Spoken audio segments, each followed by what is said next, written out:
Marsteller not out of this one by any stretch. He finds himself to the leg. Shin Wizard for Starachi. 5-4 now the score. Oh my gosh, look at Chance's face. What happened?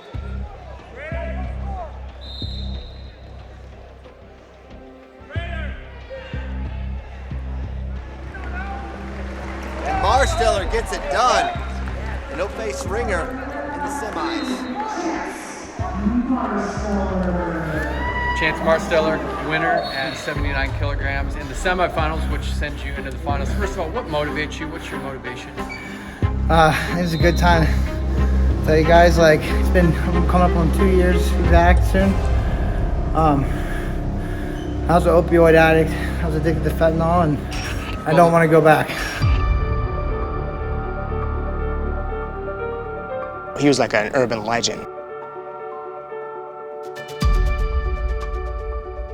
Yeah, there was rumors about Chance, but I don't think anyone thought it was going to be as bad as it was. The stories that he tells me are so far off the deep end. This isn't the guy that I thought Chance Marsteller was. I'm not sure she knew what she was in for, unfortunately. Why is somebody from jail calling me? I was angry at the world. I thought somebody had wronged me. It felt like a time bomb that was ticking. He beats up some people. This is where the story of me fighting 6 police officers comes about. He gets arrested. It's a whole thing. People forget to mention I was handcuffed the whole time. Oh my gracious! Holy shit, dude. This is a big, big issue. Let's go, Jim! Surprises at every turn. What are you doing? Like, why would you go back there? Anytime someone beats me, especially in a series, it is mentally overwhelming for them. You thought you won, and now you're in a huge hole against the greatest American wrestler of all time. I'm gonna keep tracking you down until I get you. You prepared for this. You chose this. Chance was becoming this hero. It was almost like Rocky. Can you make it back? I don't know. No one's ever told me they did.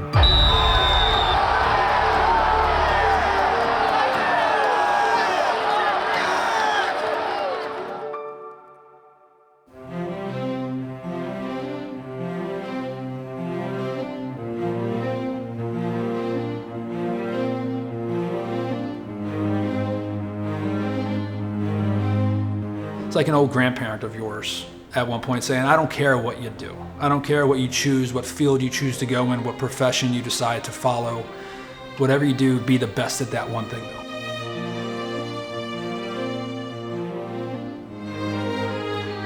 For Chance, from the moment that he stepped on the mat and began at a young age, that was his one thing. You ready?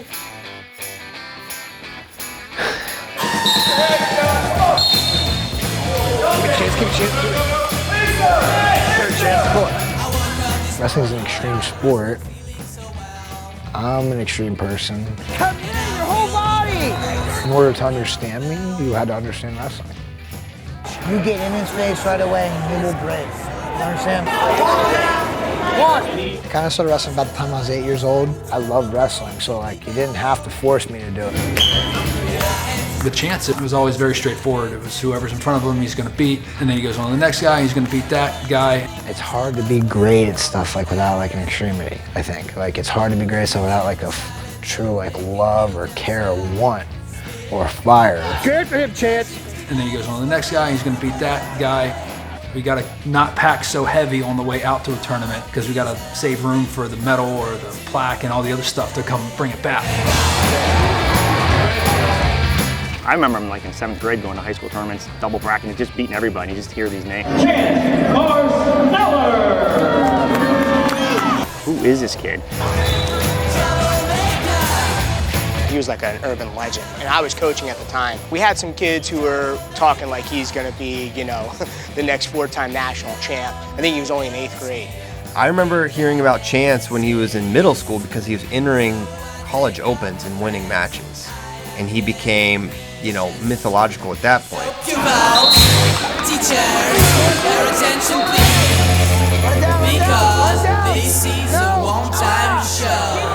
Yeah, so we're on our way back over to day 2 at Tulsa Nationals, one of the toughest kids tournaments in the country.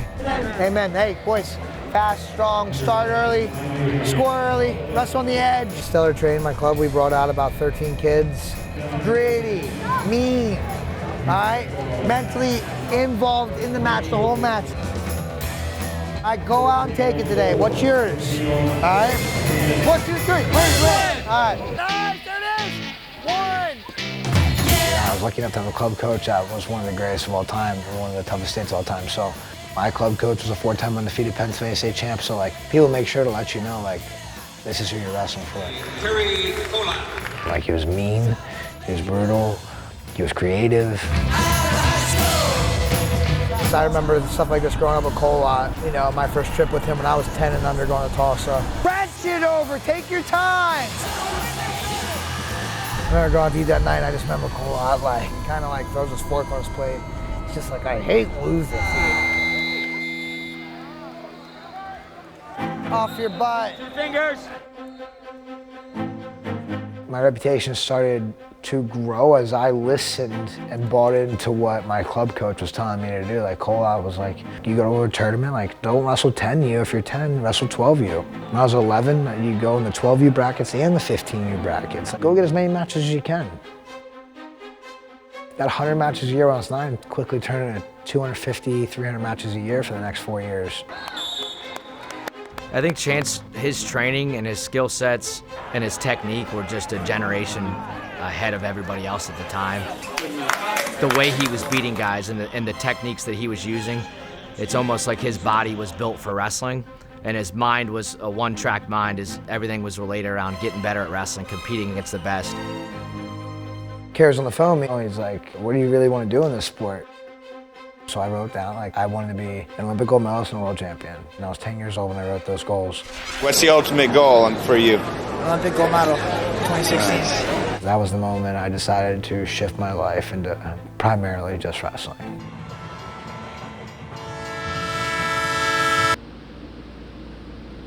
Get some fakes and movements, fakes and half shots that set up a deep attack. Fakes, good.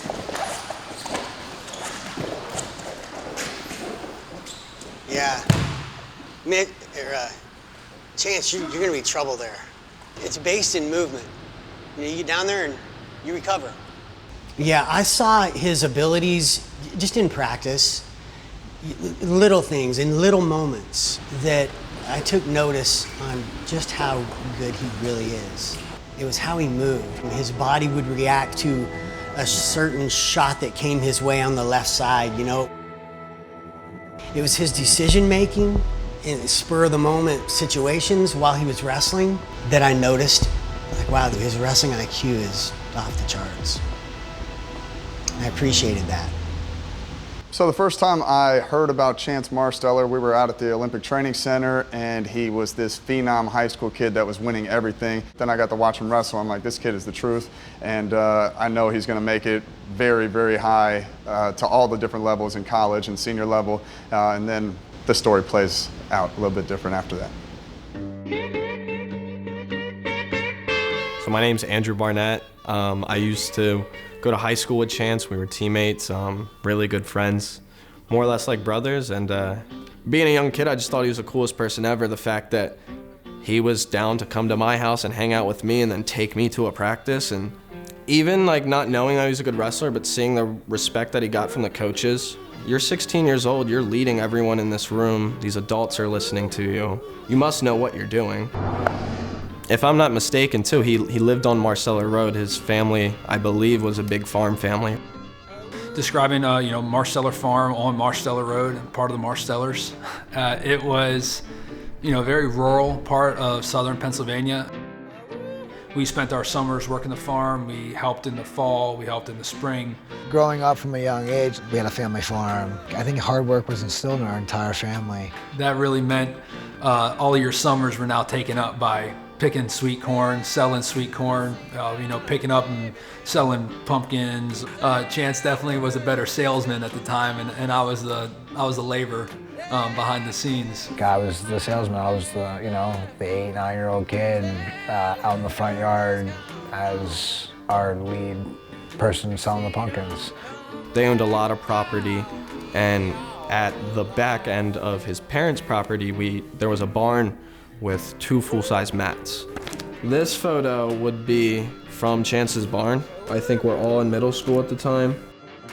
We were running practices. We were running clinics. We would have people come from Harrisburg, Baltimore, up in the Lehigh Valley on weeknights, on school nights in the middle of the school year to come down and train with us. Charge money for, I guess, but people were so willing to offer that without asking, you know what I mean? Because that you have that world-class talent in a small town of a population of like 600 people. The draw was crazy. It was awesome, and it was right in our backyard. Then he hits the high school scene, he just runs through everybody. The most talked about rising freshman of the year, Chance Marsteller, Newport, Pennsylvania.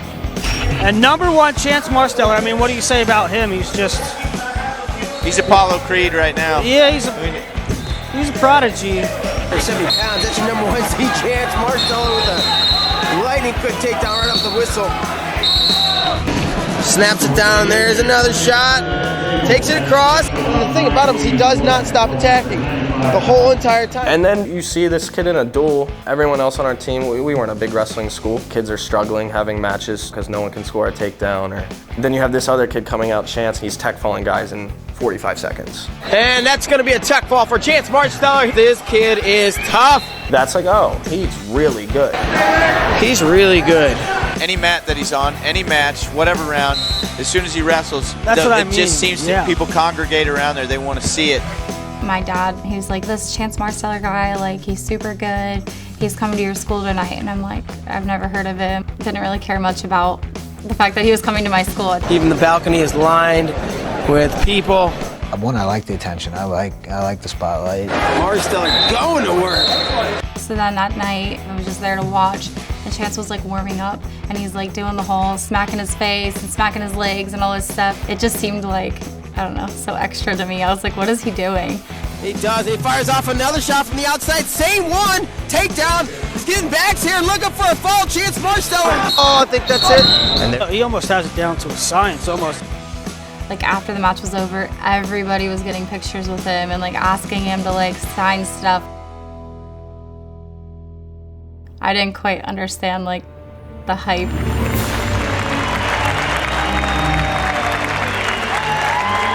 He was undefeated PA, 4-time state champion. It's pretty unheard of. Wrestling needs people who are bigger than life because it's not football, it's not basketball, it's not baseball. In high school, Chance Marsteller was bigger than life.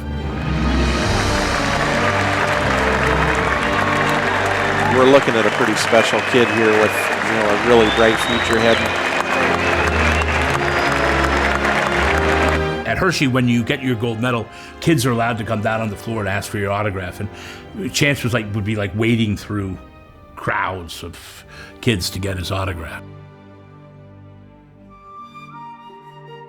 You know, my 4 Pennsylvania state titles was never a goal of mine. I always looked at it as these are stepping stones to the milestone. He was the best. I mean, the records go to show for it. He was a phenom from the time that he first stepped on the mat, but it definitely came at a price.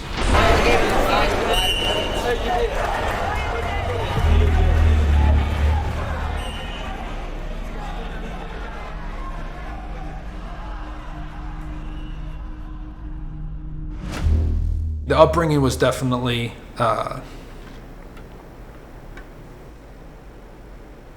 traumatic.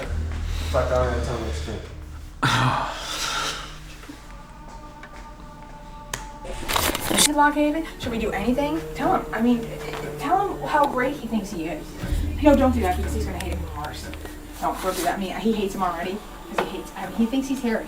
He does. Because Aaron said Harry said he acts like your brother. Everybody hates my brother. Yet. He can fucking tape you as soon as he wants. Stand down and shut up. John, come here. Tape him from this side. This is the funny angle.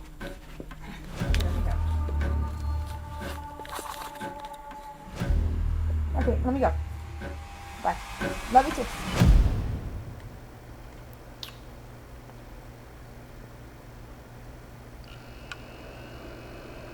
That's the easy stuff.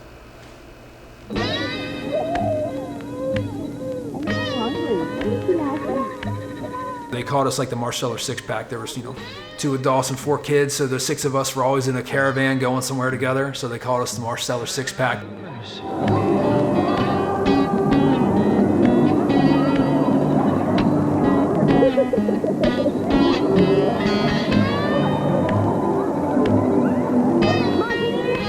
So family life growing up, the older we got, I think the tougher it got. You slowly see things decrease over the years. You see my dad not getting to farm as much, which he loved. We're not selling sweet corn anymore in the summer.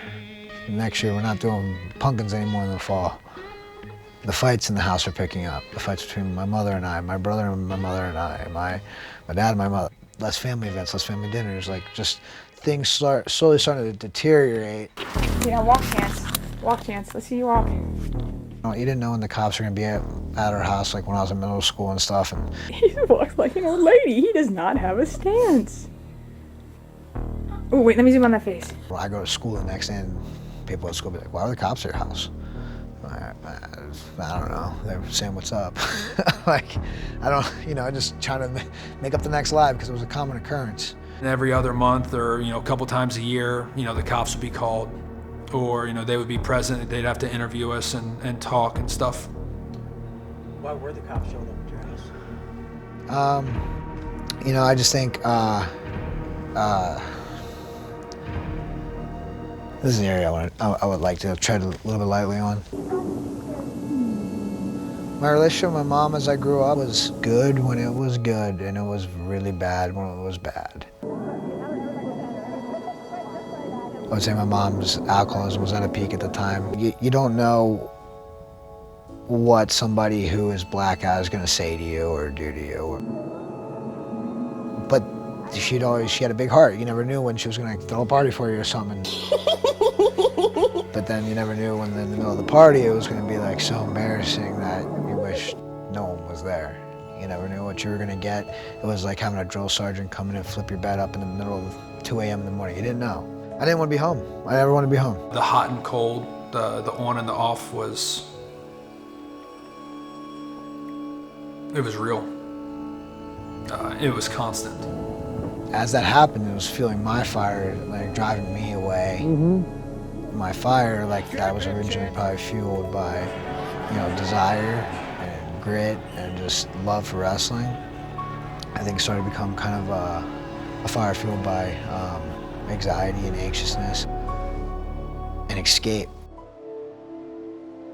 I'd say the toughest experience for me as a sibling and as an older brother would probably be the last day I lived in the house. I came home from work late. I was met with very upset parents that I came home late. One thing or another turned into, the police being called, the domestic, case being opened up once again.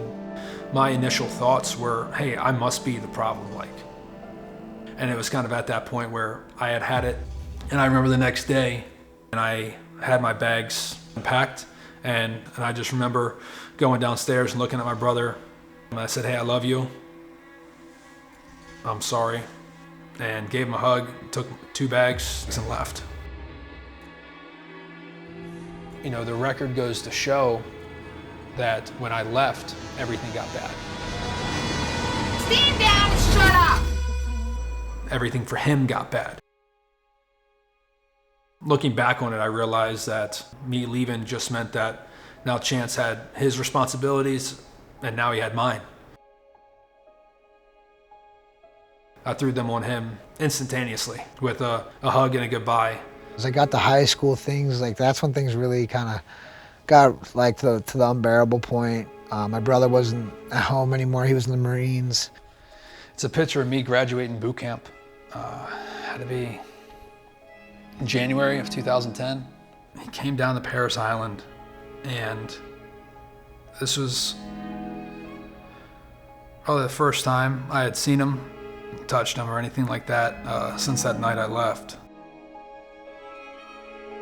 He was never a kid that cried, almost for anything at all. And, we both just literally just got emotional, and he just hugged me. I look at this as a way for him to kind of, not only say, hey, but hey, life's hard. And I was very I mean, humbled that he was able to come there. I think he had world championships in Baku that year. The Cadet World Championships were in Baku, Azerbaijan, so my first time overseas is in Baku. I thought it was like the start of the stuff that I've been looking for my whole life. I had made the semis that year. I was in the match to go to the finals. I'm wrestling this Ukrainian, and it's back when there's a thing called the clinch. And it goes to the clinch because the period ends 0-0. He gets to start in on my leg, and I kind of push him to like this quad pod defense, and he does like a crash gut wrench.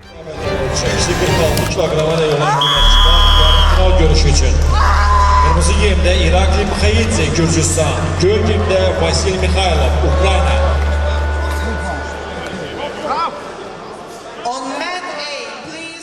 I end up snapping my elbow. I forfeit out, my elbow snapped, and then I don't even get to wrestle for a bronze medal.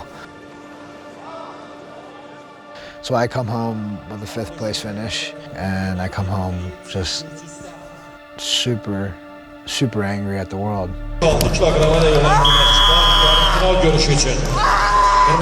I thought somebody had wronged me. Like, I obliterated myself after that, mentally, physically. There was a huge stigma around, like, if this kid's a hammer on the mat, like, he's probably crazy off as well. I'll never forget the next 3 weeks, or how much I forgot of the next 3 weeks when I got home. They were probably the biggest parties I've ever thrown. They were like, what is it, Project X parties almost? Like, they were ridiculous. We had parties in between the house and the barn. I'm talking like a 50, 60 person high school party maybe. You know, I liked the life of the party. I think the one thing it did for me was always kind of make me normal again. Chance was more or less like a celebrity in our hometown. There wasn't much anyone could really tell him. I mean, there'd be times where the cops would come and bust it, and they'd be like, oh, this is the Marsteller address. Okay, we're just gonna tell everyone to leave, and that's it. So we got away with everything pretty much that we wanted to. Throughout high school, there was very few drugs I didn't try. If it came around, I did it. You know, I was mostly smoking and drinking, but you know, if shrooms came around, LSD. The first time I ever tried heroin was late in high school. I didn't know it. I knowingly did meth in high school and Molly, and I looked at it as, oh, these are party things. If they come around, I'll do it, and I'll do the next thing that comes around. I didn't look at myself as an addict, because I thought I just did everything. I just do all the drugs. You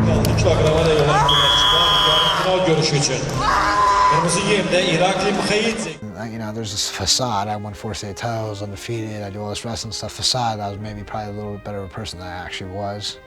You know, and that I wasn't this addict.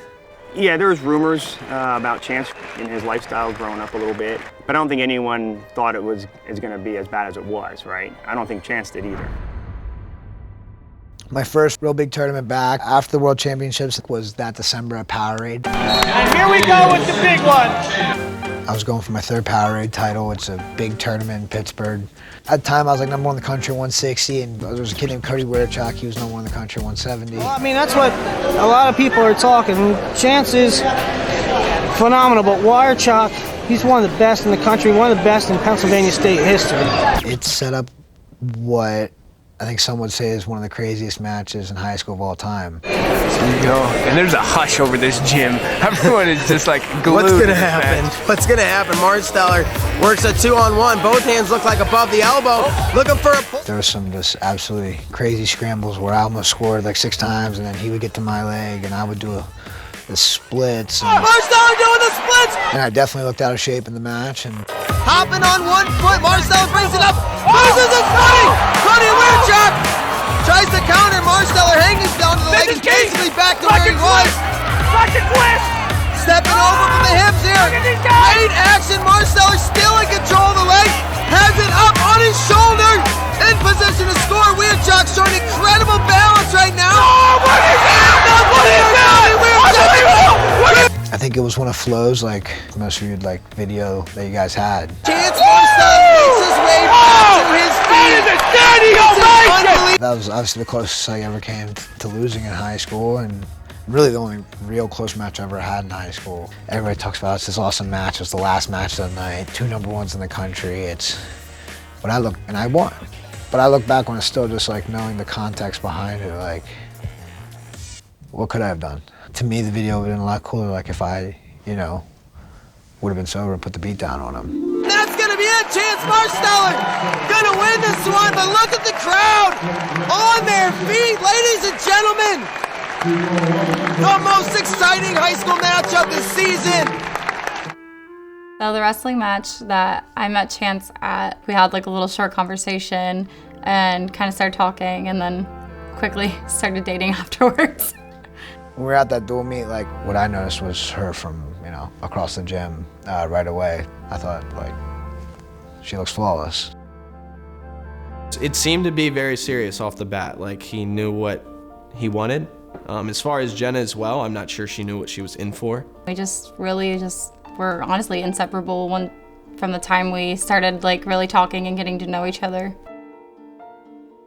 Quite frankly, I didn't even realize how good he was, but then quickly kind of caught up to the fact that like, wow, like he is kind of the real deal kind of thing. Pretty much everybody that liked wrestling in the state of Pennsylvania expected and wanted and counted on him to go to Penn State and, you know, wear the Nittany Lion blue.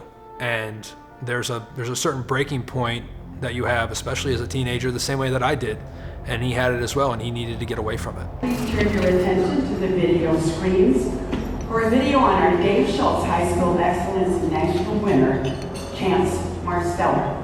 I had basically full right anywhere I wanted to go. This is the number one recruit in the country. I decided one day, like a week before signing day, like to take a visit out to Oklahoma State.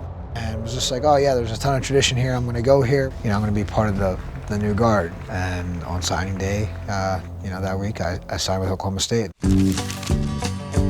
2 days after graduation, Chance had to fly out to Oklahoma right away to go to OSU. I still remember at the airport, I was crying so bad that the lady thought he was going to the military.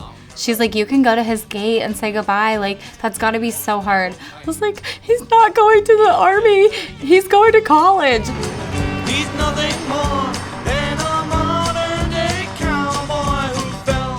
I mean, I think there were a lot of people, and myself included, that, you know, it's just a matter of time for this guy, you know, dominates at this level. Looks like a drifter. To himself, he's looking fine. You come in from high school. What did you learn when you got dropped in the room there? Learned, there's a lot to learn. 157, Chance Marsteller for Oklahoma State. And I get to Oklahoma State, come to find out, like, no, they want you at 157, and I'm like, what? Like, I was making these crazy cuts down to 157, and it's like I was hitting 190s in high school, trying to make 157, and you know, the only way I could honestly make it was I had to use a drug to make weight. Like, I couldn't make it naturally. Got some words early on that, you know, he was struggling a little bit with some stuff off the mat. And that was kind of like the real start of just a fire I couldn't put out. I just don't think Chance has one more in him, and that'll be it. Kingsley wins 3-2.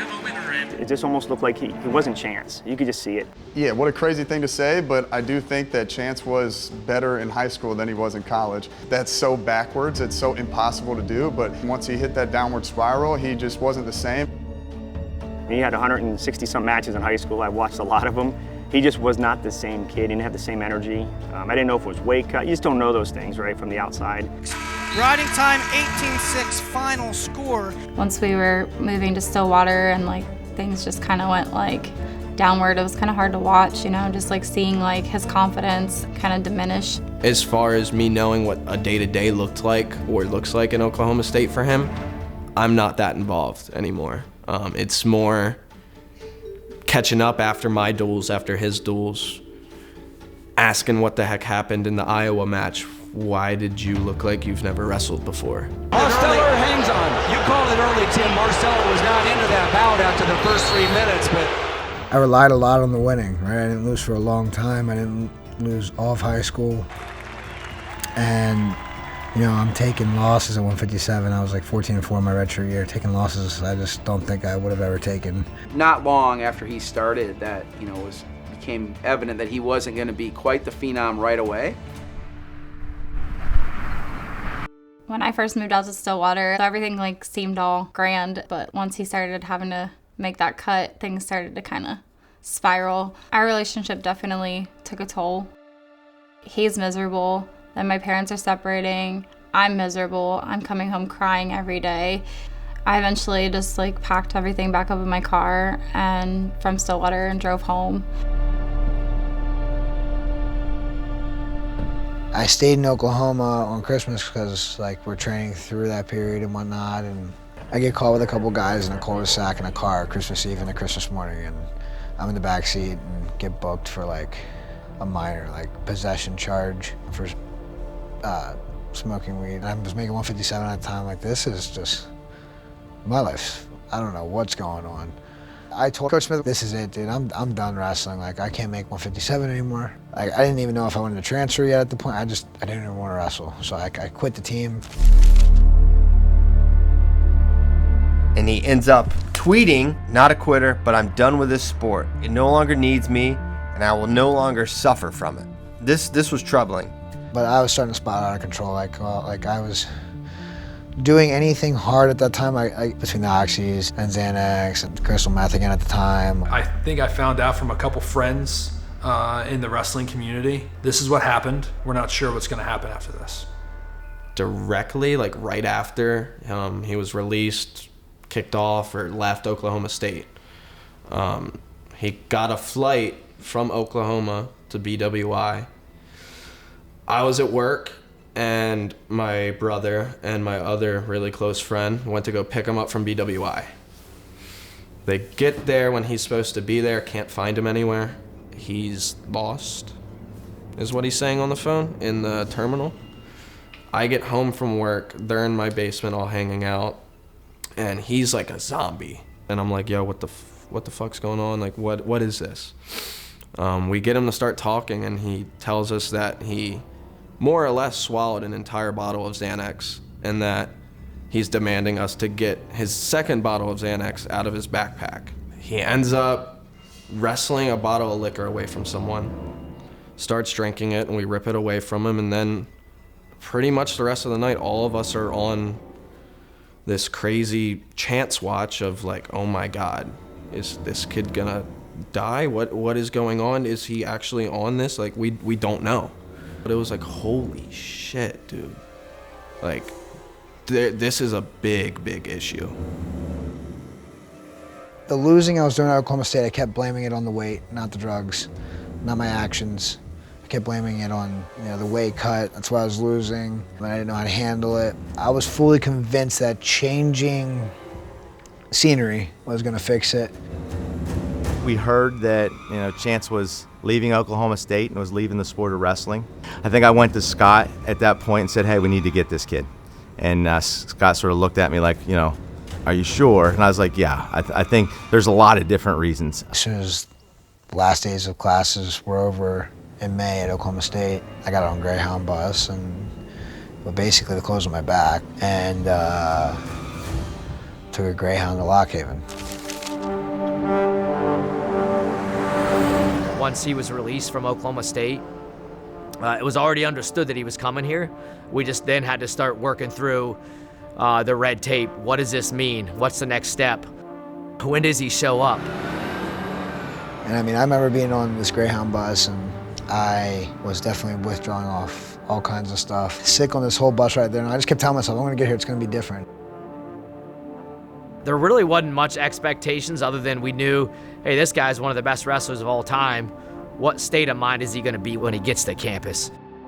We had some text messages going back and forth. The text was, the Eagle has landed.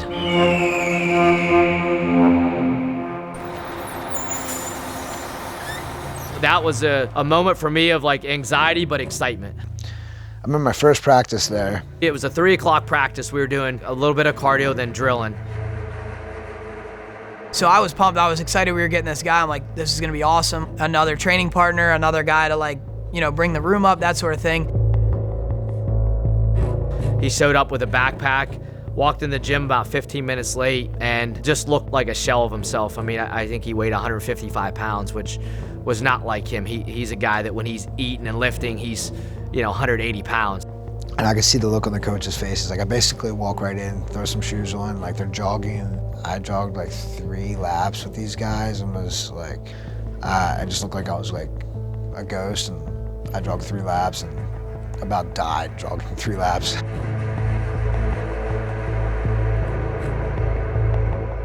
You know, right away when he first showed up, it was easy to tell that he wasn't in a good spot. He was lost. He was lost physically, he was lost mentally. I could see the look on everybody's face. Obviously, Coach Moore's face, I could see the look on him like, whoa. It was sort of a shocking moment. Well, what did we get into here? Man, that first practice he showed up and I was like, this isn't the guy that I thought, you know, Chance Marsteller was. The worry was, is this guy gonna be able to make it? Is he physically and mentally gonna be able to make it? When I first got there, Ronnie Perry, he was taking me down some and whatnot. I could barely make it through 2 minutes with him. We wrestled and I, you know, beat the crap out of him for an hour straight. That began the Chance Marsteller era. He showed up and we began our training. I remember Chance coming in. We always did individual workouts.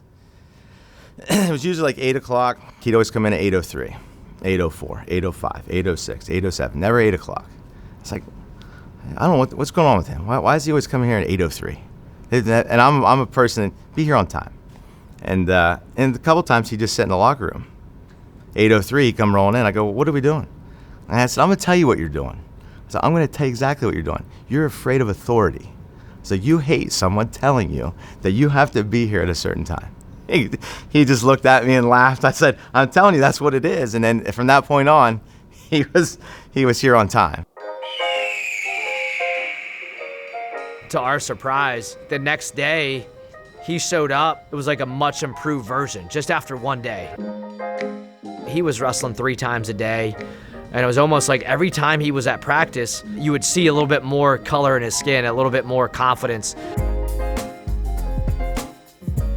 That was impressive to me because I've never seen a guy that could barely run across a gym. After 3 days, he was looking like a wrestler. You know, the Lock Haven guys think we're finally vibing with me and stuff, and things are going good. He was on point, very respectful, working hard, and just almost right away taking over the room and just picking the intensity up in the room. You know, I could see what he looked like when he first got here, and then I could see what he looked like a couple months later. I'm like, oh heck, he's doing really good. He's doing well. Like, this is great. We're going in the right direction here. And then he starts to beat guys and he's winning. I think 2 weeks later is where, you know, he went to University Nationals. He was able to make it to the finals, beat some really good guys, and lost to Imar. Looking forward to this one. We have 2 kind of crazy matches with Imar where he beats me in both of them. Kind of solid because I tanked out hard, but like they were pretty high flyer matches, scoring a lot of points. And now going feet to back. Wow, Marsteller, last ditch effort. Got a race. 10.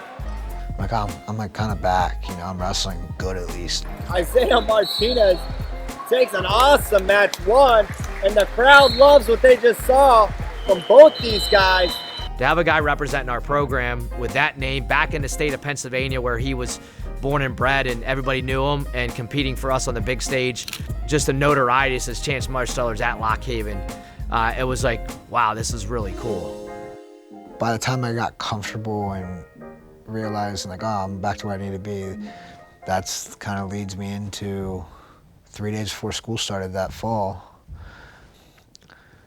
I woke up in a jail cell.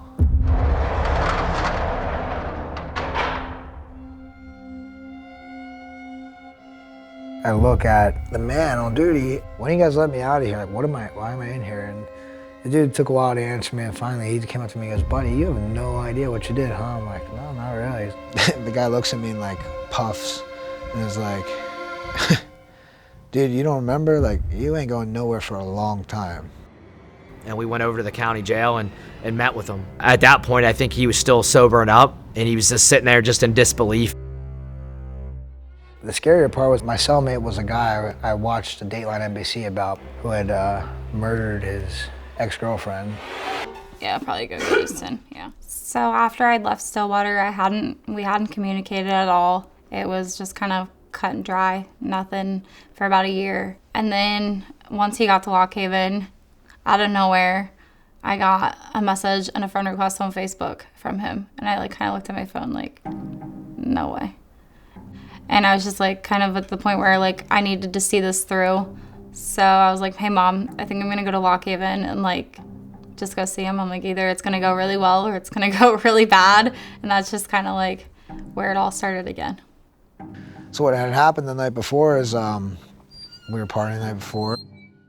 The neighbors that lived across from us must have said something, and I must have said something vulgar to them, pretty vulgar. What I was told was I yelled at them, "Shut up or I'll kill you," or something nutty. So I guess I got to work around about 3 o'clock-ish, and I hadn't heard from him still. I was just like, okay, maybe he's hungover, it was a rough night, whatever, didn't get to bed till late. And then I had a missed phone call. Open the door now! And it was the jail. And I'm like, why is somebody from jail calling me? They had called the cops on me, basically, for yelling and screaming at them. Hi, somebody from this place called me. I was just kind of wondering who called or why you guys called me. And they're like, do you know a Chandler? And I'm like, yeah, I know a Chandler. The police officers asked for my ID, asked what happened. And I wouldn't give them my ID. I'm naked. Basically, I wouldn't put clothes on because I was in my apartment. And so they arrested me for not giving ID, not listening. Yeah, can you tell me what's going on? They couldn't really tell me anything, but at that point, I knew he was in jail. And I tried to contact some of his teammates that I had kind of briefly met, and nobody would really tell me anything. They all said they didn't know anything. But I'm like, somebody's got to know something, because he was with all of those people. It just didn't add up. They were taking me to jail for that, and probably would have been just left at that, but I started banging my head against the grate of the cop car. And they had a video, and that's the only reason why I know exactly what happened. I'm still meandering, talking, barbing around about I'm never gonna be able to win a national title because you're taking me in. And I couldn't really do anything about it. I was stuck at work, kind of just stuck with my thoughts and panic and fear and what is going on, or what did I just get myself back into? And I was just kind of finding out that, he's in jail and with a lot of charges. And because I started banging my head on the grate of the car, I guess they pepper sprayed me and took me then to the hospital, because they have to, I guess, at that point. When we got there, there was 2 Lock Haven PD, 2 school PD, 2 state troopers. So 6 troopers all right around the room, and a nurse. When the nurse was taking my blood, I was still handcuffed, and I tried to lunge at her. And that's when the police officers took me to the ground, and I kept kicking and fighting my way to my feet and headbutting. And I was at the time, this is where the story of me fighting 6 police officers comes about. People forget to mention I was handcuffed the whole time. One time, when I'm taken to the floor, I'm bleeding, and I get back up to my feet, and I kind of sniffle or pull blood through my nose, and I spit, and I spat my blood in the police officer's face.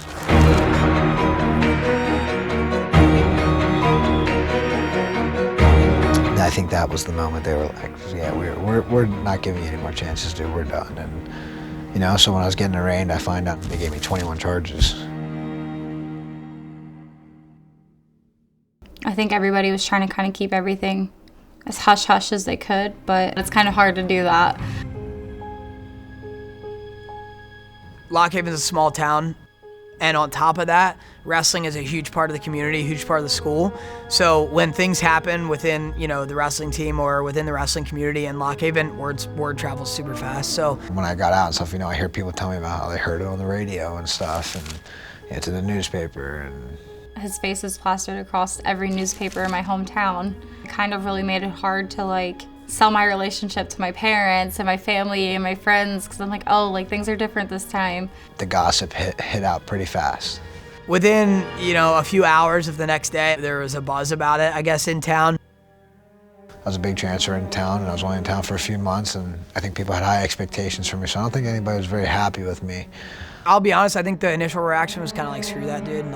He came in and was good and was probably helping us out, but then all of a sudden just kind of threw it all away, and we were just basically screw that guy. He made us look bad, and that was kind of that was it. It was frustrating because that kind of one night, that event took over for a little while. He gets arrested. He's drunk, he's high, he's naked, he beats up some people, he gets arrested. It's a whole thing. Very, very bad. So obviously at that point, I withdraw from school. School's about to start. I withdraw from school.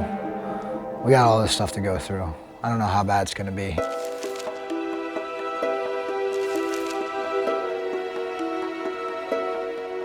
You know, the conversations were simple. We're still going to support you, but without you getting help and without you going into treatment, there's really no future here. Chance, you need to go to rehab.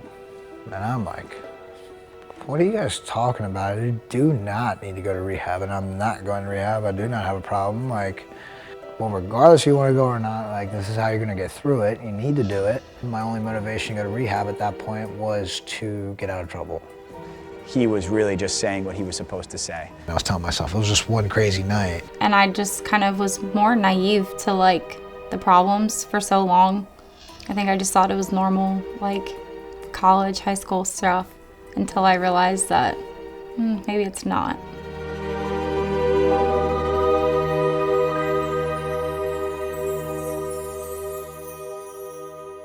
The 30 days is up in rehab, and that was enough, and I was lucky enough to like get back into school, get my case down. I ended up, that's when those original 7 years of probation came from, and it was strict. I don't mean to cut everybody off, but probation is waiting for us, so we better get over there. Just one last thing. What do you think he gains by going back to Lock Haven?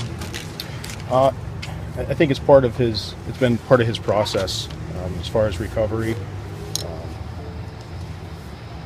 A chance to show everyone why he went there and what he intended to accomplish initially. He has every intention of pursuing that now and starting out on the right foot.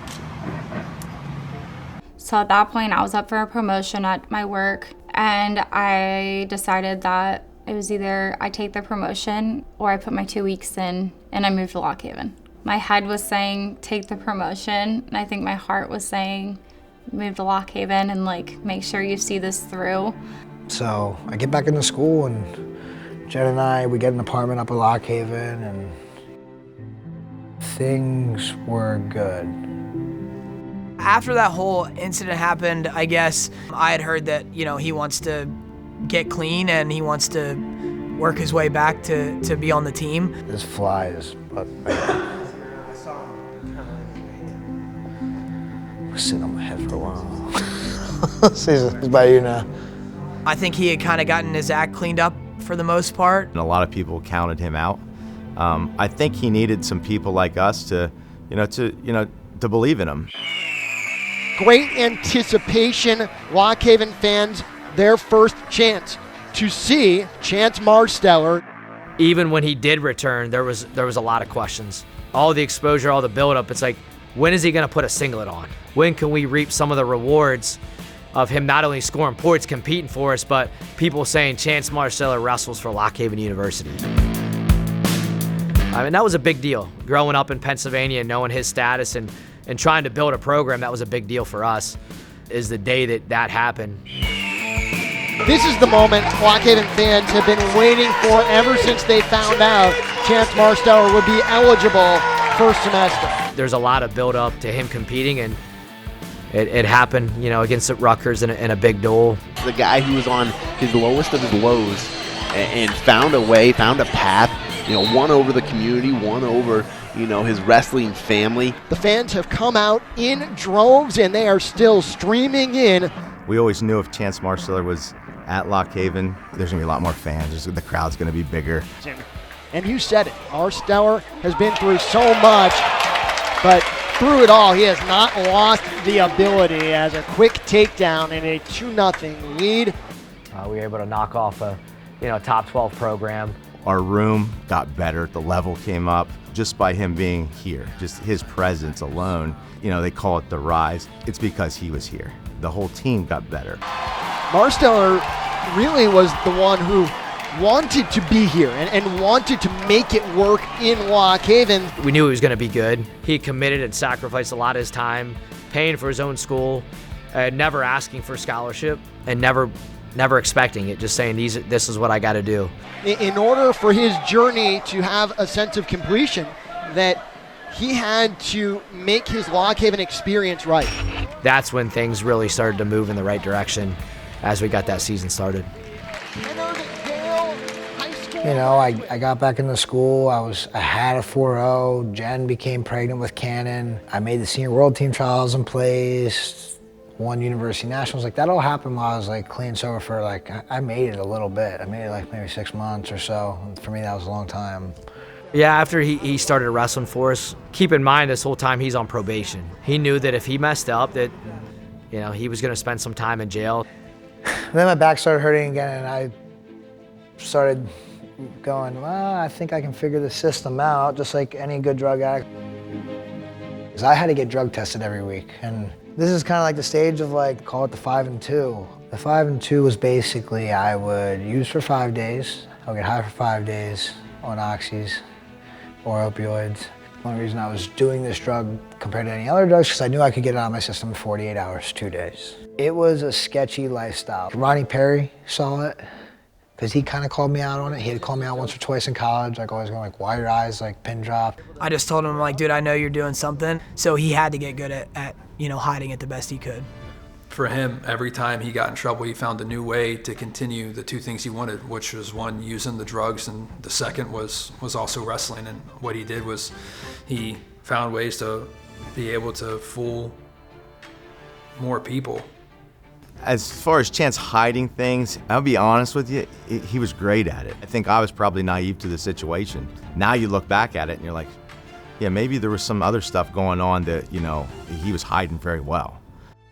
I think when you have a guy who's a superstar in your program, you don't want to make him mad, right? You don't want to piss him off and call him out if it's not true. Those 2 days a week, I was always looking over my shoulder and miserable until I passed that test. The whole week would revolve around that. You know, he's on probation. What would happen if he would fail? You know, there's jail time.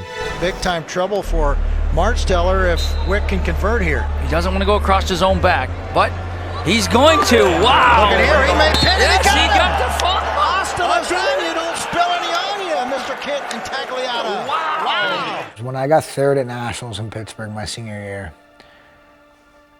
I got pinned in the quarters, and I truly feel like, even though I was using, I feel like I was probably in the best shape of my life. I was the most jacked I'd probably been, the cleanest I've ever eaten. At the time, like, I was doing everything on point. Like, my body felt good. I felt like I saw it in my complexion.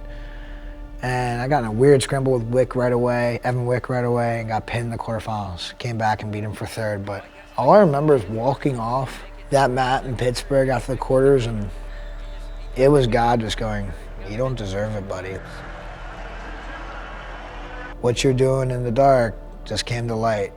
I'm gonna let you get really close to your goals, but you're not allowed to have them. No one expected him to get pinned, you know, by Wick, but he was able to come back and beat Wick for third and fourth, and just getting the standing ovation. People knowing that was an accomplishment upon an accomplishment. It changed people's perspective of Chance. And there's still a lot of skeptics out there as well. So can Chance, is this real? Can Chance continue this? And you know, that began the second chapter of what's next for Chance Marsteller. Chance, when you came out of high school, they were calling you the next Kerry Collat, I believe.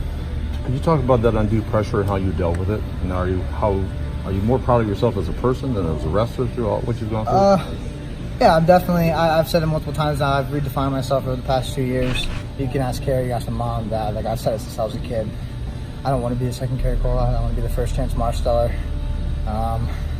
Definitely think I did that. I don't think a lot of people want to take the route I did. You know, leaving the NCAA championships and seeing him, you know, take third, and I thought that the next move was, you know, a formidable RTC to then train for world and Olympic titles, and that was it. As college was ending, I set up a plan, you know, to join an RTC, and we took a couple visits to a couple different places, and I made a family decision based on my addiction. I, at the time, thought it was the best fit for our family, and quickly learned that it was the worst fit.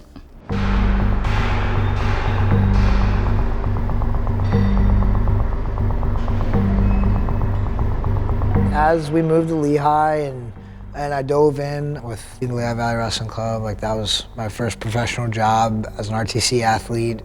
And quickly after moving there, it just wasn't the same.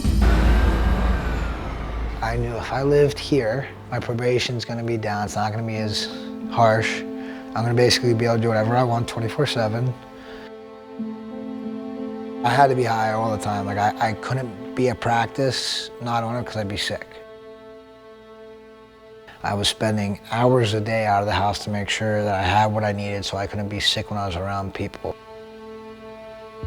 And I kept asking, like, hey, like, what's going on? Or like we'd be in the car and he'd be closing his eyes while he's driving. And I'm like, what are you doing? Like, why are your eyes closed while you're driving with the kids in the car? And he's like, I'm just tired. I had such a hard workout. Like, I think I'm gonna have this professional career in wrestling and do really well. I'm still living on this dream of being a world champ, but like thinking like I was gonna be able to do this too. You know, instead of that first guy in the practice, last guy out type attitude, I started becoming the last guy in, be the first guy out because I wanted to go use again. Everything in my life was revolved around it. And then it just kept getting more weird and kept getting more like, I don't know, I just had like a gut feeling. So every once in a while I'd be like, hey, I need to go get groceries. I'm gonna take your car. And I would take his car. And I would go and I would sit in the parking lot at the grocery store. And I would just do it out on a whim so that like I'd find something. Like I'm like, maybe he's on drugs again. Like I don't know. Like I just knew something wasn't right. And I would start searching through the glove box, throwing things apart, like searching all through his car. Couldn't find anything. She knew stuff was going on. She was going through my house trying to really figure out, pinpoints. They actually have hard evidence of what I was doing. He'd come home from practice. I'd be like, here, can you watch one of the boys? And I'd go and I'd rip his wrestling bag apart. Couldn't find anything. Our relationship was so rocky at that point because of like all that gaslighting I was doing and letting her think she's crazy even though she was 100% right. Okay, maybe I'm just crazy. Like maybe I'm the problem. I'd be in weird areas waiting for an hour or two, like, and making up some story all the time. I was running my dealers out of everything. Like, I had dealers tell me that I needed to go to rehab. Dude, like, you buy us out of everything all week. Like, you're pissing off our other customers. Well, I don't really care. Do you got anything else? Couldn't prove anything. He kept telling me I was crazy. I could just feel it in my gut, though. I just knew something just wasn't quite right.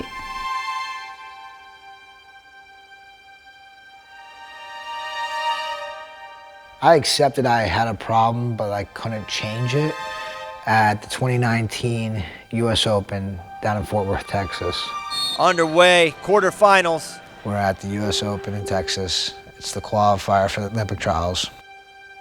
And I was high leading into the event. I win my first couple matches, I'm in the quarters, wrestling a guy I've beaten before.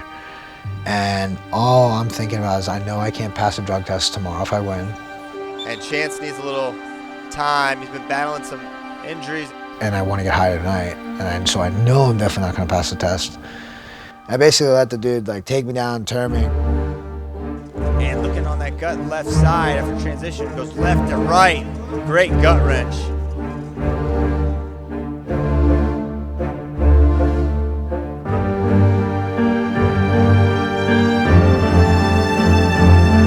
And he does the same thing, left to right gut, 8-0. I was getting through the wrestling. I know I could have won the match, and I know I could have continued the day and probably won the tournament. But I couldn't stand feeling the way I was, and it was so heavy on my mind that I needed to go get high that I forfeited right out in the middle of the match. It was like that. Yeah, my shoulder's too bad, I can't wrestle. And they're looking at Chance again here. Oh, they're gonna call it. And I go out and I use that night. All I remember is like, I will never forget that feeling of, that was when I had kind of given up on myself completely.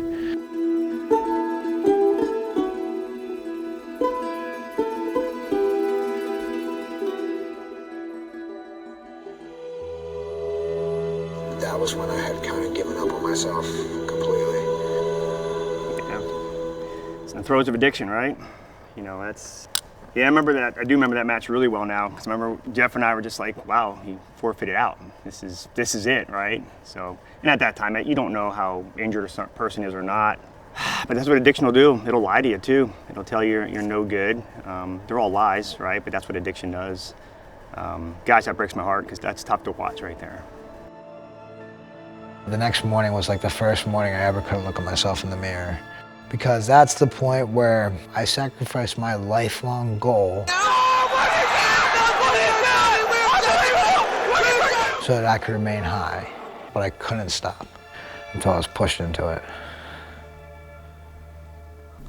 I guess like when we get into like right before things happen, because that's kind of when I really knew something wasn't right. So like COVID happened and, you know, nobody could go anywhere. We were kind of stuck in the house doing nothing. And at our house, we had like a backyard, and like up the hill, you could tell that there was a fire pit previously there. So we fixed up this fire pit, and the one night I had gotten the kids to bed, I was like, why don't we like just have like a, you know, stay home date, you know, like we'll go up to the fire pit, like have some snacks, just kind of sit there and just, you know, hang out. And he's like, okay, like I'm gonna run to the gas station and grab some candy and like some snacks and stuff. And I'm like, okay, cool, like I'll get the fire started, and when you get back, come up there and we can just hang out. He pulled into the driveway from the gas station and never came up to the fire pit. So I'm like, what is he doing? And I go down and I find him, he's like sleeping in his car. And I'm like, yo, what are you doing? Like, why didn't you come up? Like, the fire's ready, like, what are you doing? And like, he kind of answered me, but it was just kind of like a, like one of those, and I'm just like, okay. And I kind of got upset and just kind of like dumped water on the fire. I don't know what's wrong with you, but like, I don't know why you would intentionally hurt my feelings like that. Like, that's just not who he is.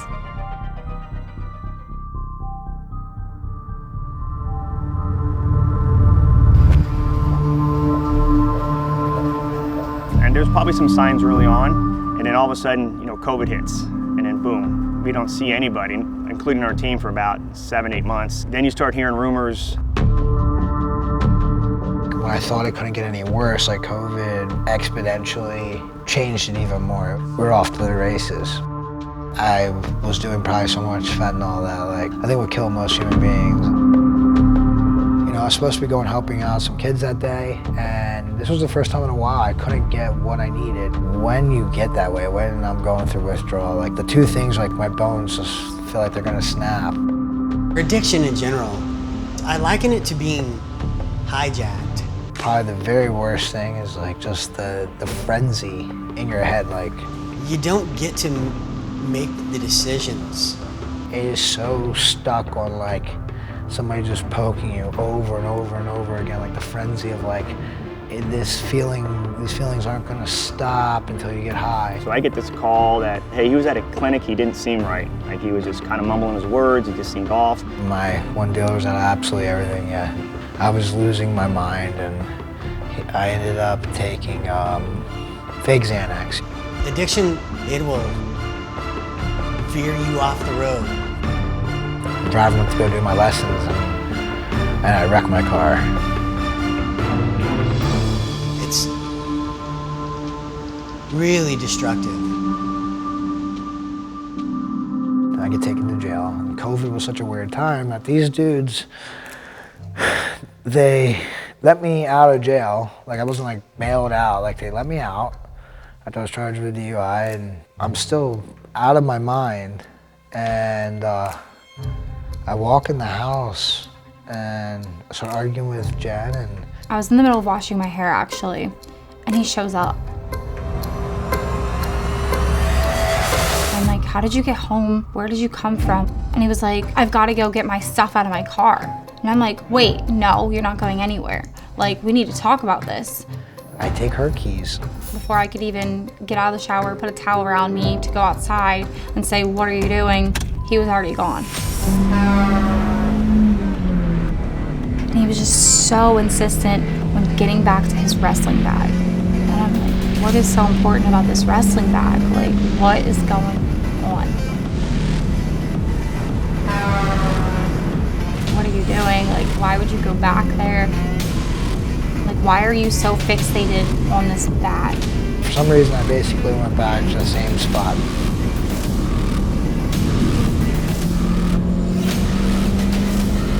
Half a mile where I wrecked the last car, I wrecked this car 3 hours later.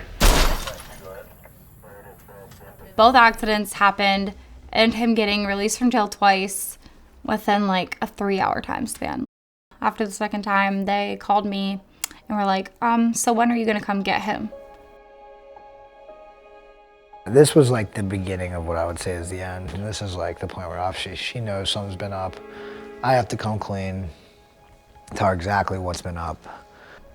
I still didn't know he was addicted to heroin. I still didn't know he was doing it every day, all day. It was like my whole world was kind of just like rocked, and like, I mean, I knew, like I said, I knew something just wasn't right for a little while. After everything happened, it was like, well, how long is it gonna take till Lehigh finds out? Shortly after the accident, we're up to see Chance. He came out, he was very open, he was very broken, very apologetic. He was in tears. He hit rock bottom at that point. At that point, I was pretty much out. I was done. I was sleeping in the guest room, for being honest, because I just was so done. I think rock bottom for him was scary because it was probably the first time that he realized that he could not have his wife and children because of the choices that he's making. He was a broken man right now. He was, he was fighting for his family at this point, and things were not going well. And he opened up about everything. Obviously, he couldn't continue to compete for the LVWC, but at the same time, there's people that wanted to help him, right? Part of this group, which is pretty special. They didn't just want to write him off.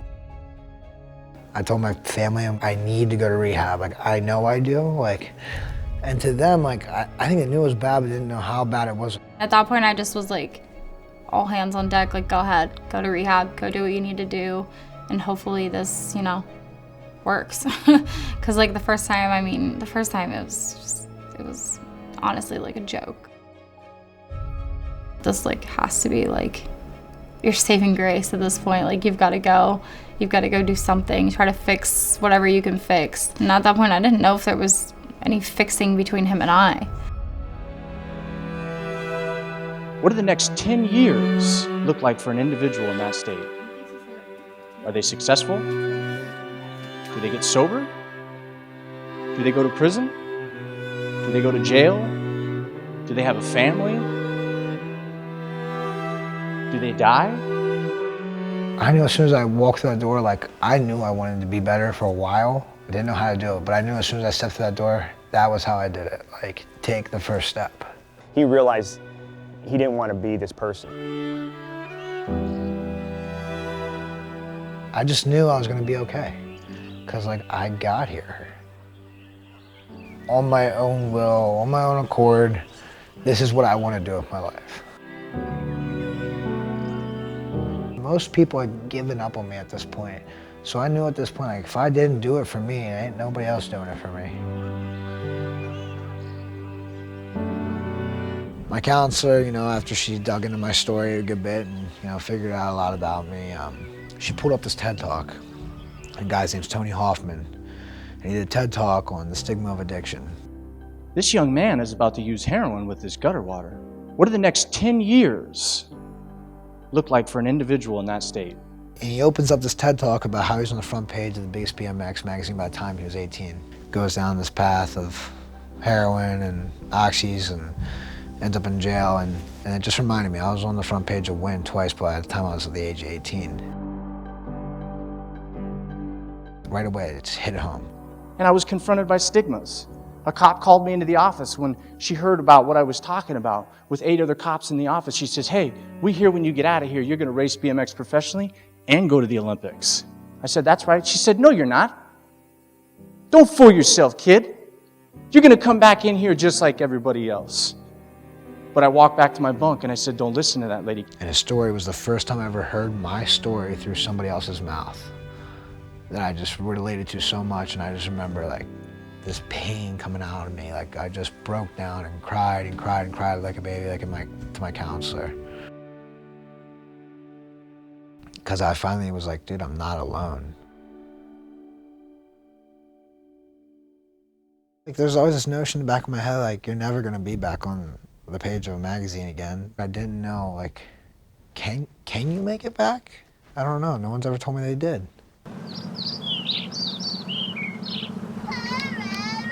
All right, if I get you though, Red Rover, send Easton over. Okay, Red Rover, send Blue Shirt over. What do you want then, dude?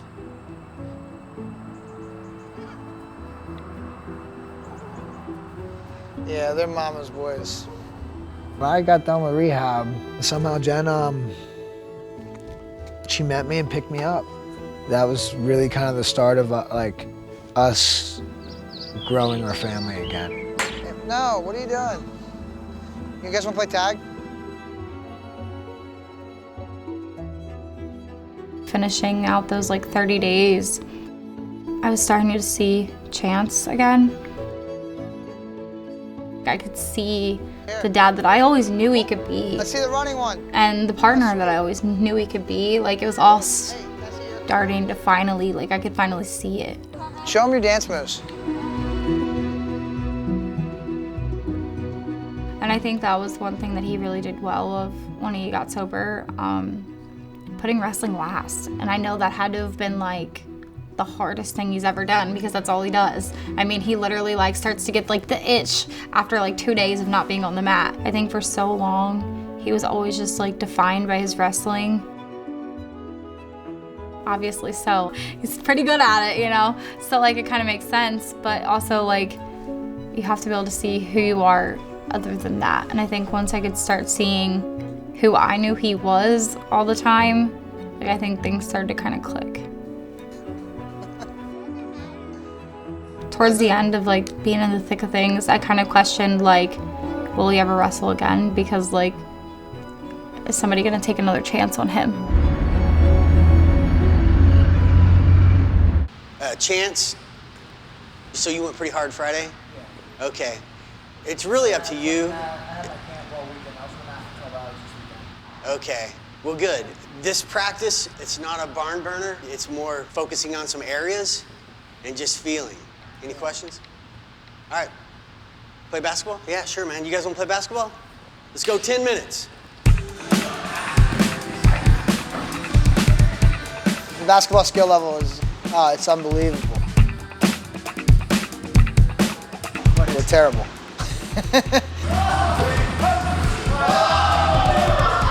And by we, I mean definitely me. I'm not good at all. It's actually comical, you know? Sometimes we act like we're running backs and we run it down the mat instead of dribbling, you know, whatever works. The Fine Silver brothers, they definitely came from Duke. They got a little basketball in the background, you can see it. Me, not so much. Like, I don't think Lockhaven is known for their basketball, so I just didn't get it. First off, just, you know, when people see that, sometimes I think people think at this high level of wrestling, like, we forget, like, it's supposed to be fun. We didn't get here because we don't love it, so I think it's more about, like, hey, let's get warm, let's make sure we're enjoying the day and getting after it. Yeah, I'm just gonna get pitched. When my head goes down and my back rolls, I'm gonna get pitched. This dude knows what he's doing, I'm in trouble. So and I'm not gonna put my head, move my head up through his body. I'm gonna let my body go down to bring my head up, okay? So it's really kind of a misnomer to say your head's coming up. It's taking your body and shifting it below your head, okay? Let's mess around with it, 1, 2. Yeah, at the beginning of 2022, you know, Chance was interested in coming here as an athlete, so we took him on in the middle of 2022. Man, I just saw that his wrestling was getting better. You know, I saw it improving. You have to attribute that to the fact that he was doing well. Those two don't mix. Hard to disguise it. Like, there's a few things I need to make a jump. I need to hit an international tournament. I need to know what's going on around the world. Like, I need to know I'm there. I went over to Turkey for the Yasar Dogu. Not only was it my first international tournament in a long time, it was a ranking event. I make the finals. In making the finals, I beat the Asian champ, I beat a past world champ, world runner-up, and Sabalov. I think I needed people to believe in me as much as I believed in me, right? And I needed something to show them. And I think that's kind of what Yasar Dogu did for me.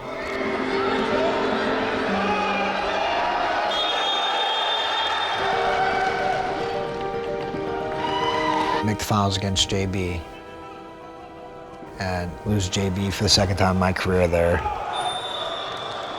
That was really, I think, like what I needed to make that next jump.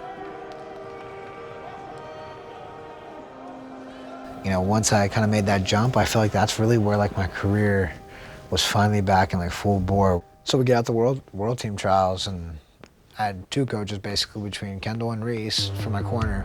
My thoughts were that I wanted him to qualify for Final X.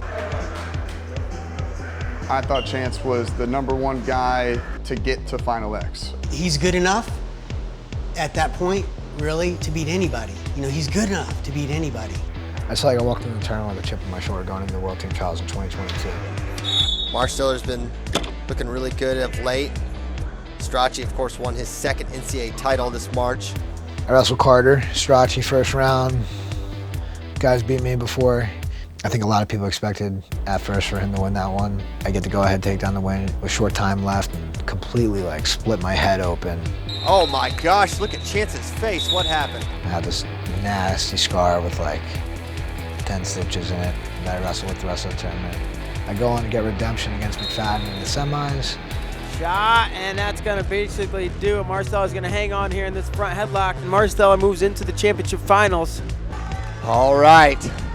Now, if you're Marsteller, you're seconds away from Final X. In the finals, you know, I beat Vincenzo. Oh my gracious! That's an exclamation point for Chance Marsteller. Wow! I'm starting to cement myself, like where I need to be, where I always needed to be. Like this should have been happening a while ago. Chance Marsteller in Final X.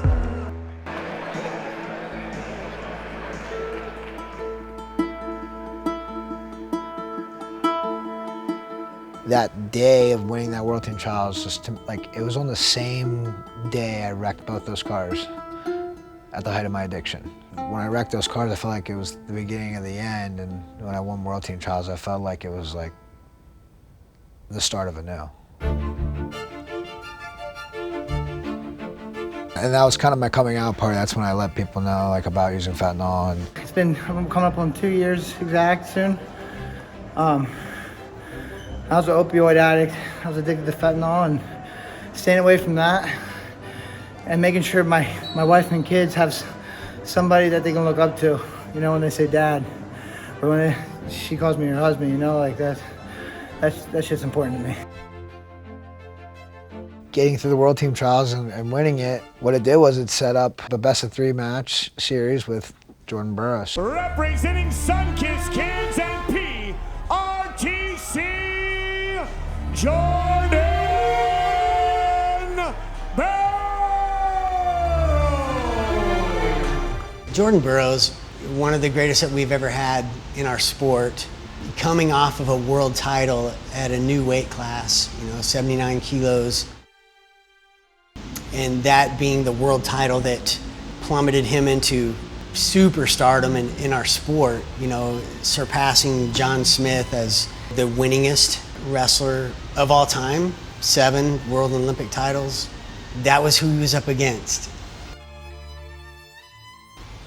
The biggest icon in our sport. His opponent in blue, representing the NYC, RTC, and Tight Mercury Wrestling Club, Chance Marsteller! I knew in order to get where I needed to get to in my career, I was going to have to beat Jordan. Did I believe Chance could beat Jordan Burroughs? I thought he was good enough. We were really hoping to win, but I don't know if I truly believed that he was going to beat him 2 out of 3. That's a tough task. I felt like that hunter again, like when I was a kid, hunting kids down. Here we go, 79 kilos, Jordan Burroughs in the red, Chance Marsteller in the blue. We know what Jordan Burroughs has done. Lots of world and Olympic titles. Going into this, like we're going into a best-of-3, so no matter what, there's going to be 2 matches. Marsteller wrestling better than ever. Now he's got his eyes set on the king. I had this mindset going in there like, I'm going to keep tracking you down until I get you. Jordan Burroughs, an amazing hand fighter, times the hands perfectly, runs his feet on this double, and he's going to get 2 after the step out. 3-0 JB. In the first match with Burroughs at Final X, Chance really he didn't get into his game plan. That's going to do it. Match number 1 in the books. Jordan Burroughs, 1 away from making his 11th World Olympic team baiter. There was a certain way that we wanted to wrestle him. He just didn't fall into it.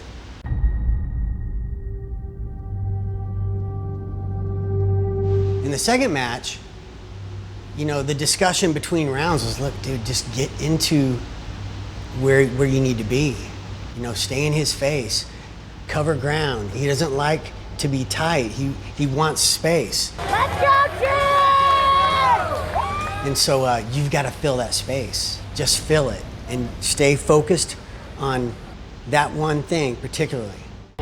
Underway, 79 kilograms, Chance Marsteller in the red, taking on Jordan Burroughs in the blue. Chance staying low, trying to move forward here early in this bout. Work it out in your mind what, you know, technically and tactically what you want to do, and that will allow you to beat Jordan Burroughs. And then play it over and over again in your head, and let that resonate. And then you'll start believing that you can. That was my advice to him, was give yourself a chance.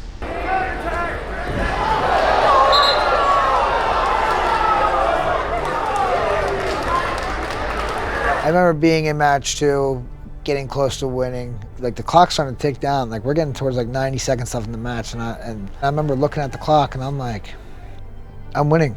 It's time to figure this thing out. I know I can do this now.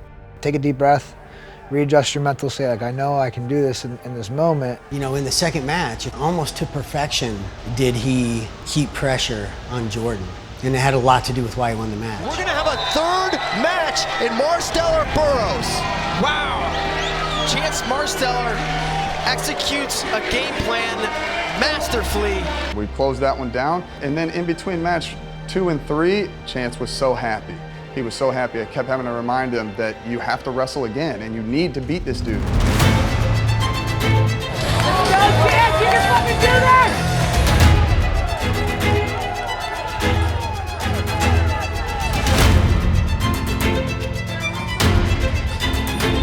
You know, when we go into match 3, and he's great at game planning, and he changes his tactics up, and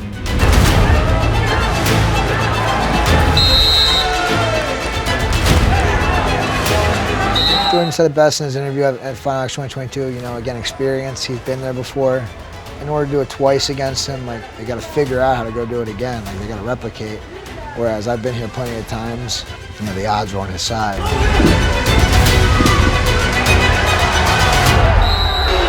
5-0, and what a clutch takedown that is.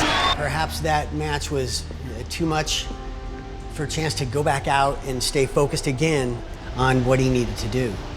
You know, it's Jordan Burroughs.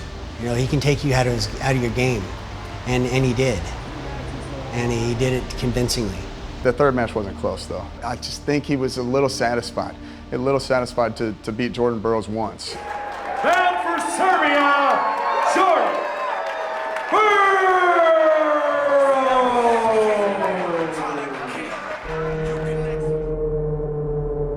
Jordan, through the years, what have you learned about match 3 situations that help you? No one can beat me in match 3. I was prepared for a third match.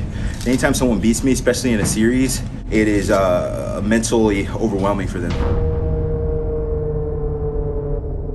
It's a mental drain, and they have to re-prepare to try to do it twice in a row. It was a little demoralizing to me. Like, man, I felt like I fought tooth and nail, chased him down. He was so hard to get to his legs, and that experience had paid off. He'd been there before. He knew what to expect going into match 3. He knew how to reset his head, reset his mind, and do it again.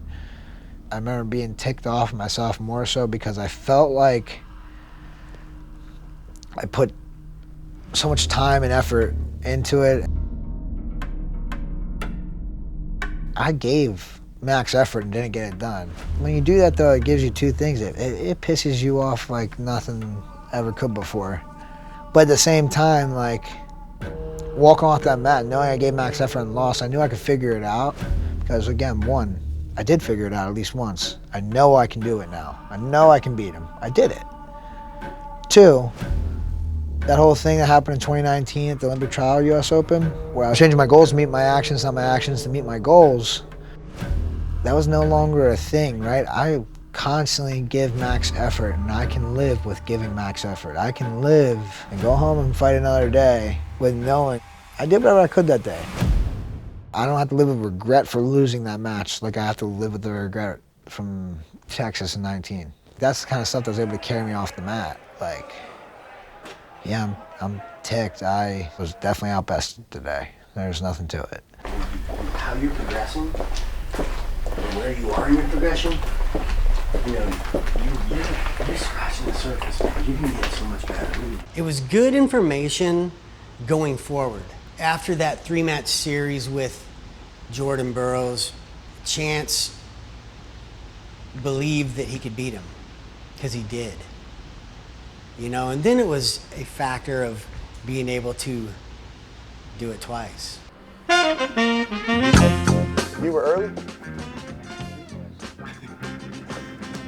You walked in 3 minutes late. I would say the turning point that I saw was probably Final X. He was going in there, kind of let it fly, let's see where he's at, and then the moment he wins that match, now he's like, whoa, I can be a world champ. That rematch was just burned into my brain. It's no longer about making the team. It's about this dude's in my way of winning a world title, and that was the goal that I wrote down when I was a little kid, was win a world title. But in order to do it, I know we're gonna have to go through this again. The little kid Chance is back. 2023, the whole season, Jordan Burroughs was the focus all day, every day. It was always, how do we beat Jordan Burroughs? Nice. After 2022 and going into 2023, I know personally, because he's mentioned it, it's like, you know, Jordan Burroughs was always on his mind. 2023 was also the first full year where he was training with Kendall Cross and with Reese Humphrey at New York RTC, New Jersey RTC. My coaches and I always, you know, we're devising a game plan, been working on things for like over the past year. We all know how Jordan wrestles, but he's always coming up with something new. We were just trying to game plan for him. We were trying to do the things he does. Go one at a time, yeah. He was really committing the time, and that mindset of training for something specific, training for the opportunity to beat Jordan Burroughs to represent the United States at the World Championships became just something that was ingrained in his mind. Yeah, hey, look, don't back up. Don't back up. Go forward and arch your back. Jordan, through the years, what have you learned about match 3 situations that help you? No one can beat me in match 3. You know, what he talks a lot about, you know, people don't know how to do it twice. People don't know how to beat me twice. Anytime someone beats me, especially in a series, it is mentally overwhelming for them. I took that personally when he said I don't know how, because there's not many things in wrestling I don't know how to do. Chance Marsteller beat him in a match, and then he went on to win a world title. How good can Chance Marsteller be if we continue this path of sobriety and continue this path of training as a senior athlete? It was improbable that he was going to beat the addiction, how low he was, right? He beat that. It was improbable he was going to get back in the sport of wrestling. He did that. It was improbable he was going to beat Jordan Burroughs. He did that. I mean, he's just a scary guy when he gets motivated and focused.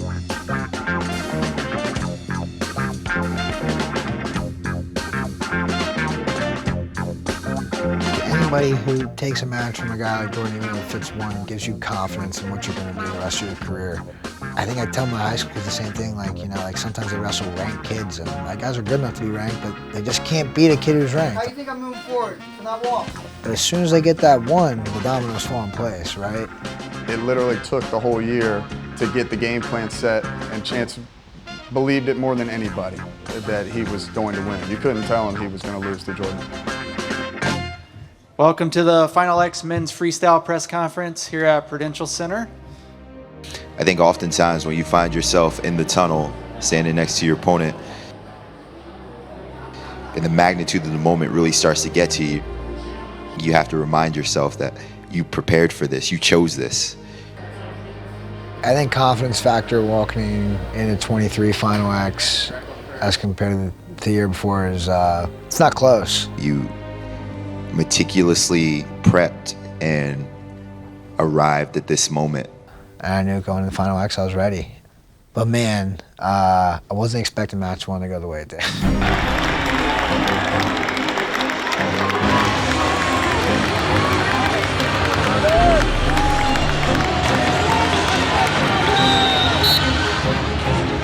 We're underway, 79 kilograms in the red, Jordan Burroughs. In the blue, Chance Marsteller, New York City RTC. Chance, a true student of the sport. Been thinking about wrestling Jordan Burroughs for an entire year. Match 1 in 2023, we had discussed with Chance the tactics, you know, the plan, and the pressure. Afraid to shoot through someone's face. It comes down to their left side shot. Chance Marsteller in a really good position here. Fighting that wrist is Jordan Burroughs. And Chance above the knee now. The 2 is all but imminent, and their knee goes down. 2 for Chance Marsteller. Everything was working out as planned. You know, in fact, Chance put together a masterful match. 2-0 Chance after 1. Jordan is having a really hard time finding and creating an opening against Chance Marsteller. Shot. There's an attack from Jordan Burroughs. He's in defense too. Burroughs back in the lead. There's a shot. He's in deep. Good head position here. Now the Wizard splits here for Jordan Burroughs. This is a huge exchange. Minute 5 to go as he's got Burroughs standing and Chance gonna retake the lead. The question is 1 or 2. What's the call? 1 from the official. So it's a 1-point lead for Chance. Marsteller staying so sound, 10 seconds to go. Burroughs has got to fight, try to find that opening. A lot of fakes from Jordan, finds his way to the leg momentarily, but it's an over-under position, and Chance Marsteller gonna take match 1. To have the match end and think that we won, but we didn't. Jordan Burroughs drops to a knee. He wants a brick. Jordan wants a brick. The match ends. Slay looks at Jordan. Jordan tells him to throw the cube. Slay throws it, and Slay doesn't know why. He doesn't know why. He was just throwing it. He said passive or something. Jordan said no. He grabbed my singlet. Singlet pull? It's got to be something like a singlet pull. Yeah. You know, they throw the challenge brick at the end. I knew exactly what I was throwing it for because my fingers got caught in a singlet. And I didn't see it. I had no clue. I'm like, we're good.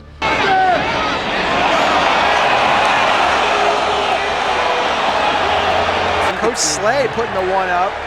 Oh, look. The left hand looks like it's pulling. It is, absolutely. Can they show it? Hey, I want y'all to see it. When the video slowed down, it's in there, but you can see me trying to pull it out, not hold on to it. We show the replay of the final 16 seconds and the ensuing chaos that happens where the match ends and it's 3-2 Chance, but as you can see on your screen, there's a singlet pull from Chance. It looks like he's got his thumb caught. It actually didn't look like he grabbed it. He might have grabbed it. It's hard to see for sure. There it is. Oh my gosh. Of course, they come back, give Jordan a point, and wins the match. It was a turning point. Jordan just won the match on the singlet pull. Burroughs was just so laid back about it when he asked for the challenge. And Reese Humphrey would like a word. We went up to the refs afterwards and we were going to protest. They were basically laughing at me, which I thought was very interesting because I've watched it back 100 times. And the rules of UWW, you have to throw the cube within 5 seconds of the action. USA Wrestling, you have to throw it within 10 seconds of the action, and or a reasonable amount is what they started to say to me. And they were totally shrugging me off, but I actually think we would have won the protest because it didn't affect anything. Chance is not wanting to shake hands. He does not want to get off the mat.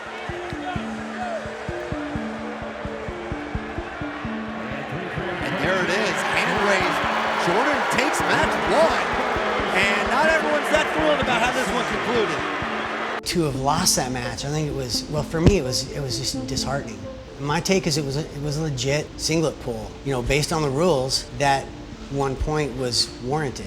There's a question on whether the challenge was too late, that kind of stuff. Not really sure how they could challenge it after the match and then not obviously put time back on the clock. I don't know how that's possible when he had 17, 18 seconds to stop. All he was doing was faking and trying to get a sprint going. So you had time to stop and you chose not to. So I was fired up. So a pretty crazy situation, and to deal with that mentally, we had a long, long break. So Jordan wins match 1. In a way, I'm sure he's not excited to win. It sets up match 2, which is just as crazy.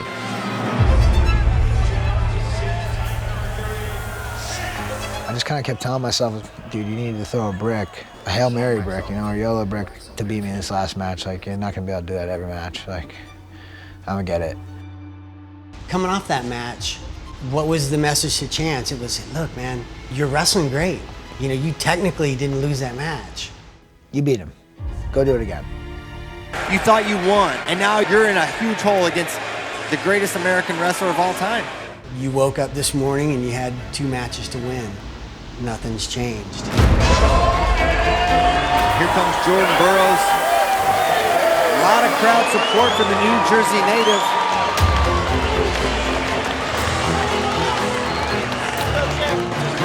Regardless of how match 1 went, it is still very apparent that Chance Marsteller is a brutal matchup for Jordan Burroughs. Call and no penalty. There's a big double leg from Jordan. Now he limp arms out. He's going to get the takedown. 2-0, JB.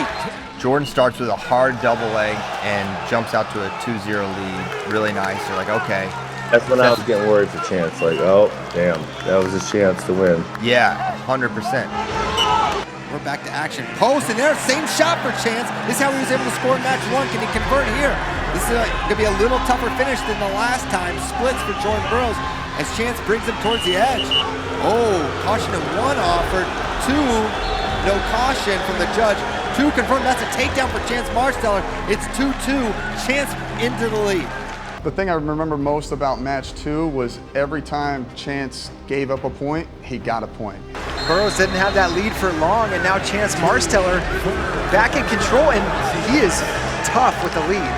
And the first period comes to an end with a 2-2 lead for Chance Marsteller. He once again finds himself knocking out the door of beating Jordan Burroughs. I knew how tired he was getting. I said, hey, look at me, man. I said, the pressure's working. It's gonna be easier if you keep moving forward. As soon as you stop and you stay static and you let him start faking around and dancing, all this stuff's gonna work. And we are now underway, second period. Marsteller and Burroughs. Marsteller doesn't really react much too, and there's back in, same shot, he's in again, Chance.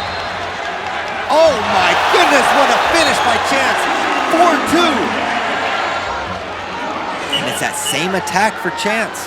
Something that I didn't really expect was these nice little shots that he had that were these high C shots that were to Jordan's left ankle. You know, it was really something to see that attack work. That long high crotch he was hitting without getting extended was something I'd really never seen him do, but Burroughs is very, very hard to score on. He does the splits, and we had worked on all this stuff, but Chance is one of the best leg attack finishers I've ever seen in the history of the sport. He did it just so flawlessly. And shot, re-attack by Chance, and now blowing through him. Oh, they blew it dead though. Chance is bleeding, so they stopped it before that double leg. So Chance kind of just shaking his head here. So a minute 1 to go, 4-3. Jordan Burroughs needs to get to 5 points. He can't win 4-4. Being able to shut him down at the end is a very, very tall task. We've seen Jordan be losing by 1, 2, 3 with 30 seconds left. It really is classic Jordan Burroughs to pull off a comeback, you know? Pull his sock up at the edge and then go do it. When there's a little blood in the water, he's coming for you and figures out how to close matches. This was probably our biggest part of our game plan. Chance was very ready for that 30-second sprint and how the hand fight works and how to shut it down. At the end of match 2, he got pretty heated right at the end. He got to my legs, was getting behind. 13 seconds to go. Jordan's in position, he's got the single leg. If he finishes or gets 1, he's gonna take the lead. Nothing. How did he defend? How did he defend that? But I basically hip out of his takedown right at the last second. It's really close. It was close enough that he felt the need he could maybe challenge again. I didn't think in match 1 that they were gonna, overturn it. So with what happened in match 1, I just was kind of like in my head, like I just don't know anymore at this point. If they give 2 here, this is gonna be like it is gonna be a mob scene. If they change another result. And on challenge, when it was slowed down, I think it was pretty clearly, the right call. I didn't give up 2. And people just don't understand how phenomenal that action was and that scramble was to get out of that. Right there, when you look at that, oh man, Chance, that was impressive. And it was close, but definitely no takedown, and on to match 3. We'll have a 3rd match, David Bray. Marsteller does it again. Surprises at every turn, this Final X, and Chance Marsteller once again takes match 2. So the difference between matches 2 and 3 in 20 2022 and 2023 was he was so happy and excited that he had beaten him, and we were all just kind of relaxed and chilling. The mood was real playful. In 2023, he was still mad. He was still so fired up. He couldn't wait to get back out there. After that match, all I kind of kept thinking about was, the stuff he'd said after Final X in 2022. No one can beat me in match 3. People don't know how to respond to beating me. I took that personally when he said, I don't know how, because there's not many things in wrestling I don't know how to do. Anytime someone beats me, especially in a series, it is mentally overwhelming for them. It's a mental drain, and they have to re-prepare to try to do it twice in a row. He's a really smart wrestler, and he plays the game off the mat just as much as he does on the mat, I think. And just the things he would say in the sauna, like while all these other guys are around, like him saying he thinks Carter should make the finals again. I don't think he actually thought that the whole time. I think that's his way of trying to steer me off. Like if I'm a bloodhound trying to take me off the trail, like throw a little mental wrench in there. And then just like that last little interview we did before Final X about like basically I have no offense. He can't really score. He's not really scored. And he was right. I hadn't really gotten to his legs too much before. I hadn't scored on his legs before. I don't know, the smile, the smirk in the interview. Dude's playing a game, he knows I'm coming. And then we go to match 3, which is not without drama, maybe has the most drama. I can brawl, and so he invites me to brawl. He says he likes to fight. I don't think he likes to fight the way I do. There's a couple of things I noticed about match 3 when I got started. One, my energy levels were much better than what they were the year before. Like, I was excited. Match 3 started, he comes out hard, match 3. Jordan Burroughs in on a shot, and it's a quick strike for Jordan Burroughs. 2-0 lead for Jordan. Stings me, gets up, and then they put me on the clock to put me behind by 3. Just no more mistakes this period. Get out of this, I need to readjust and rethink. Here we are at the end of the first. So, I think this is a really important part of the match, this 30-second break. Yeah, Burroughs a master of tactics as well. He's been able to keep that leg away for now. That was the first period. He passed that test. He's up 3-0. That's a big lead for Jordan Burroughs.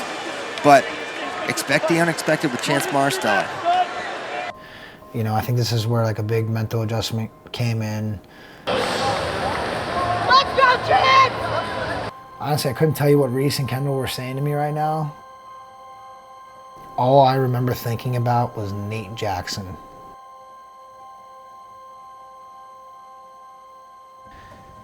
I have these type of matches with Nate Jackson every day, who's 2 weight classes bigger than me, and Reese puts us through it, and I got nothing left to give.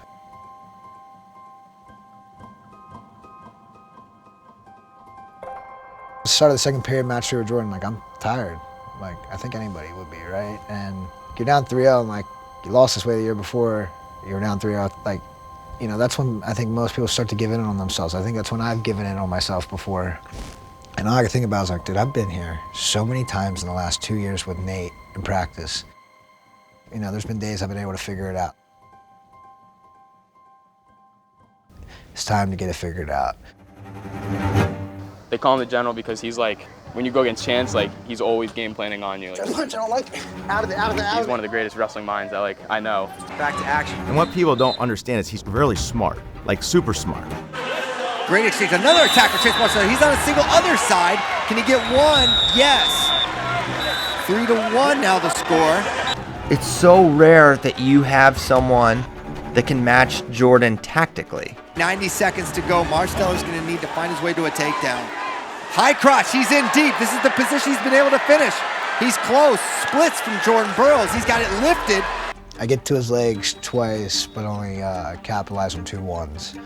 But felt like I was back in the match. 3-2 the score. Chance as a leader is one of the greatest leaders I've ever had. And he's in the room pushing us, and he's doing the same to himself. So he's always working as hard as we're working. He's always sweating as much as we're sweating. He's always like going as many live goes as we're going, maybe more. Chance has a few teams here, huh? Like another guy's like, no, he has a ton. He has an army here. And it's like, yeah, he's our general. I'll always be the first one to walk in the battle for him.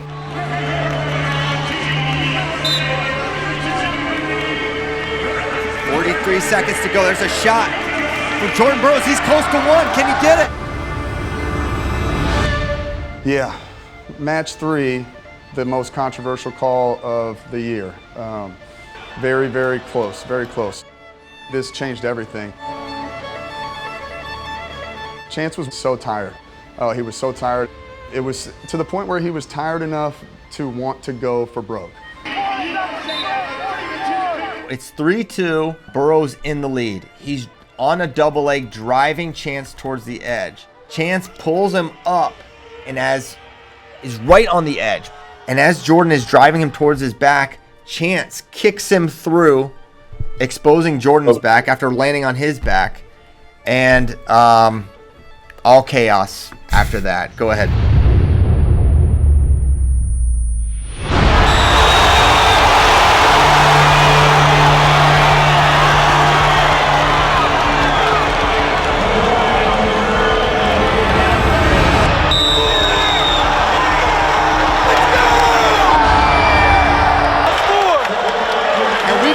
On the mat. They gave the points originally to Jordan, right? Obviously we challenged. I challenged before the table judge had made the call. Chance is signaling that it was his move. My thoughts were, they are never going to change this. They will not change this. It's Jordan Burroughs. I wasn't sure yet that Chance stayed in, but you have to challenge it. Right, I thought for sure he was out of bounds. When he hit, I was like, oh, he's out of bounds. And I'm watching it again, I'm like, this is the deciding factor of the match. This match is over, whoever wins this. Yeah, crazy, crazy experience. As we've seen in freestyle international wrestling, video reviews can go a lot of different ways.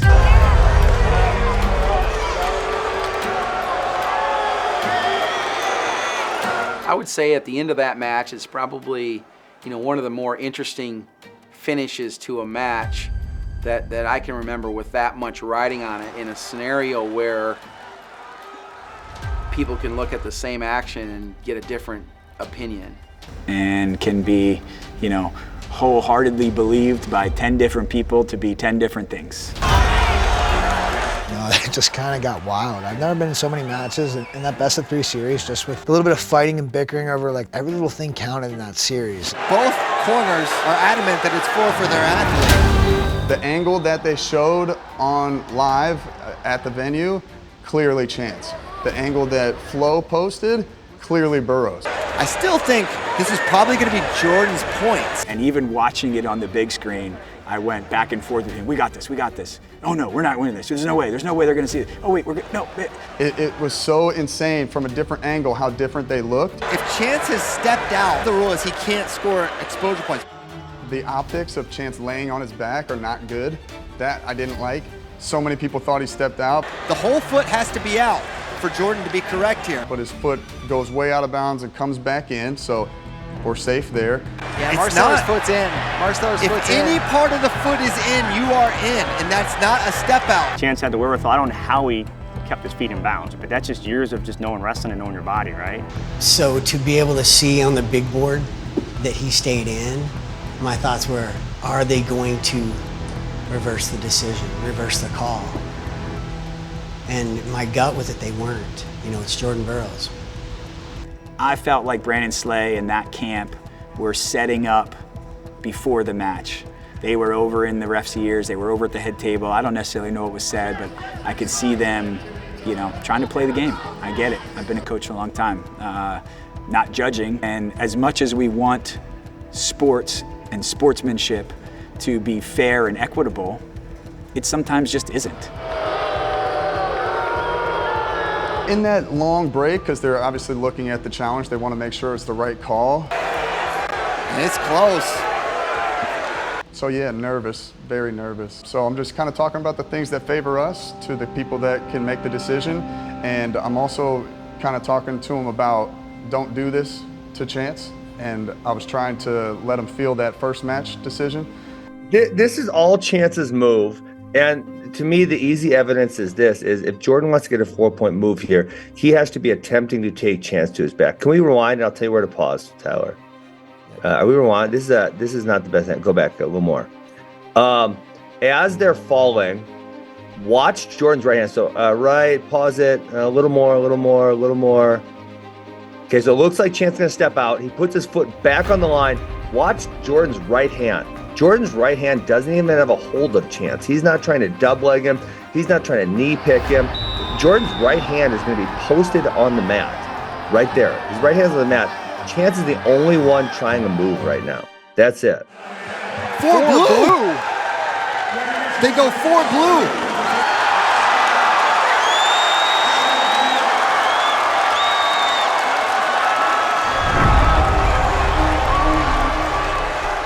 I think the place was so crazy, they already had kind of forgotten, I thought, about the shot clock point. Okay, like, don't, like, forget about, like, shot clock's about to run out as well. Actually, I got more points coming, and, dude, I got a lead late in the match. Like, you're not getting it back. Jordan has to get to 8 points. He's got 36 seconds to do it, and we're going to see a crazy pace here from Jordan. It was a pretty significant lead. Look, Chance, just be solid, and let's win this out. Chance dug in on the leg, and is he going to add to this lead? One more. Can you believe it? It wasn't a lot. The wheels could have come off because he's wrestling Jordan Burroughs again. I think people were cheering for Chance because the whole crowd was his club. It's a crowd of really, really educated wrestling fans, people that understand the sport at a really high level. It didn't feel like a Jordan Burroughs arena. It felt like there was people in that crowd that believed as much as we do at home, you know? Let's go, Chance! 8-3 the score, 20 seconds to go. Jordan Burroughs with back against the wall in a way we've never seen. You could see some support or momentum shift by those that thought maybe that first match wasn't called correctly. 10 seconds to go. It's desperation time for Jordan Burroughs. He looks head pinned. He's throwing everything he can at Chance Marsteller.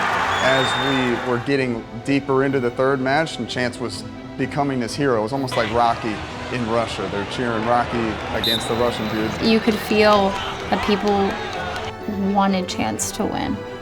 I remember leaning into the security guy and saying, listen, if Chance wins, we're running out there to hug him. And that's how it's going to end. Chance Marsteller pulls the upset. And so Chance's hand was raised. We kind of stormed the match.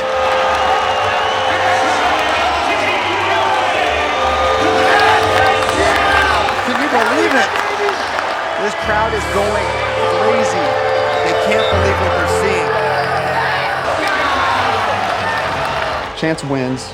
It's almost surreal to me. Yeah, it was a cool moment.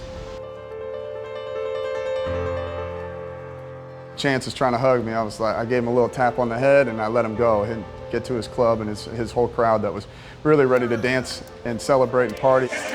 Chance is celebrating with his coaches, and the whole Stellar Train crew comes out. It was an incredible moment of just like the agony and ecstasy of wrestling. I look at Jordan, he's sitting out there.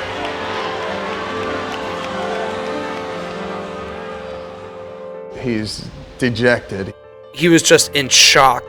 He truly did not expect to lose this series. If you'd have told me that someday he's going to beat Jordan Burroughs that first day he walked in there, I was like, you're out of your mind. You know, you're crazy. We thought he just did the impossible.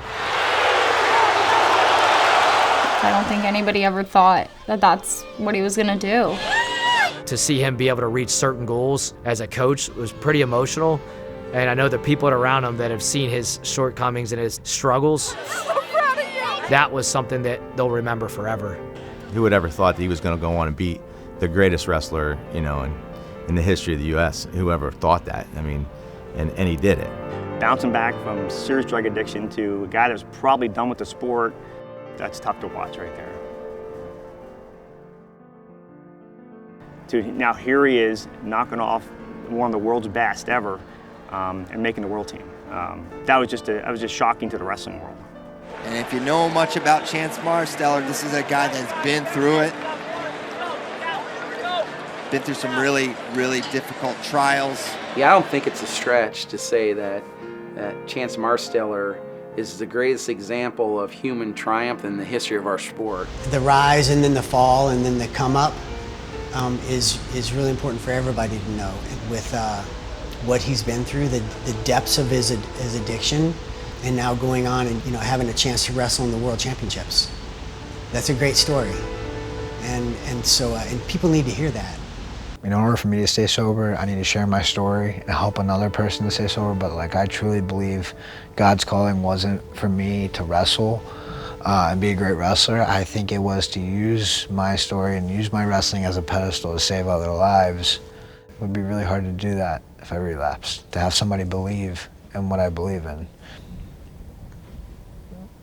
I don't want to go back. Way to go, Chad! Way to go! USA Wrestling Senior! In those few moments after the match, I think that's the stuff that makes it special, is like realizing that it's not that moment that makes that moment. It's all the moments that led up to it, all the things my wife and I have been through, my children and I have been through. It's an incredible story, and I couldn't be, man, I'm just elated for Chance to reach this.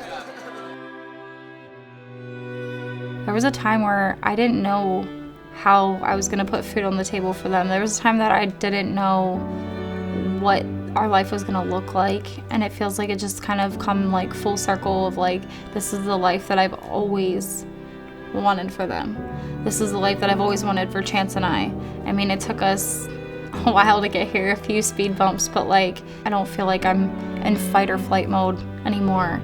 I can just go to bed knowing that everything's gonna be okay. And that's a good feeling.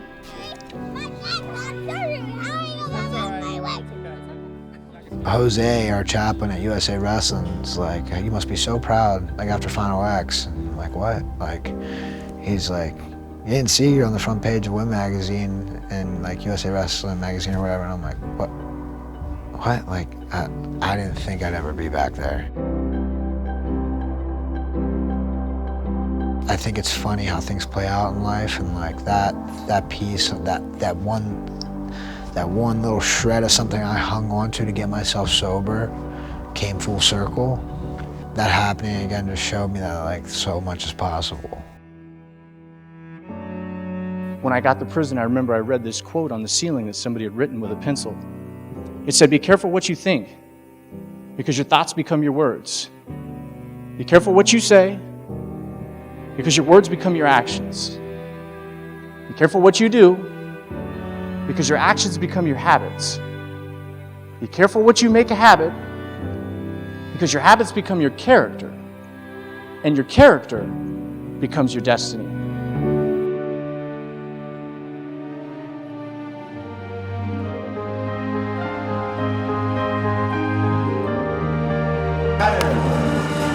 On that scene, wearing the red, representing the United States of America, Chance Marsteller.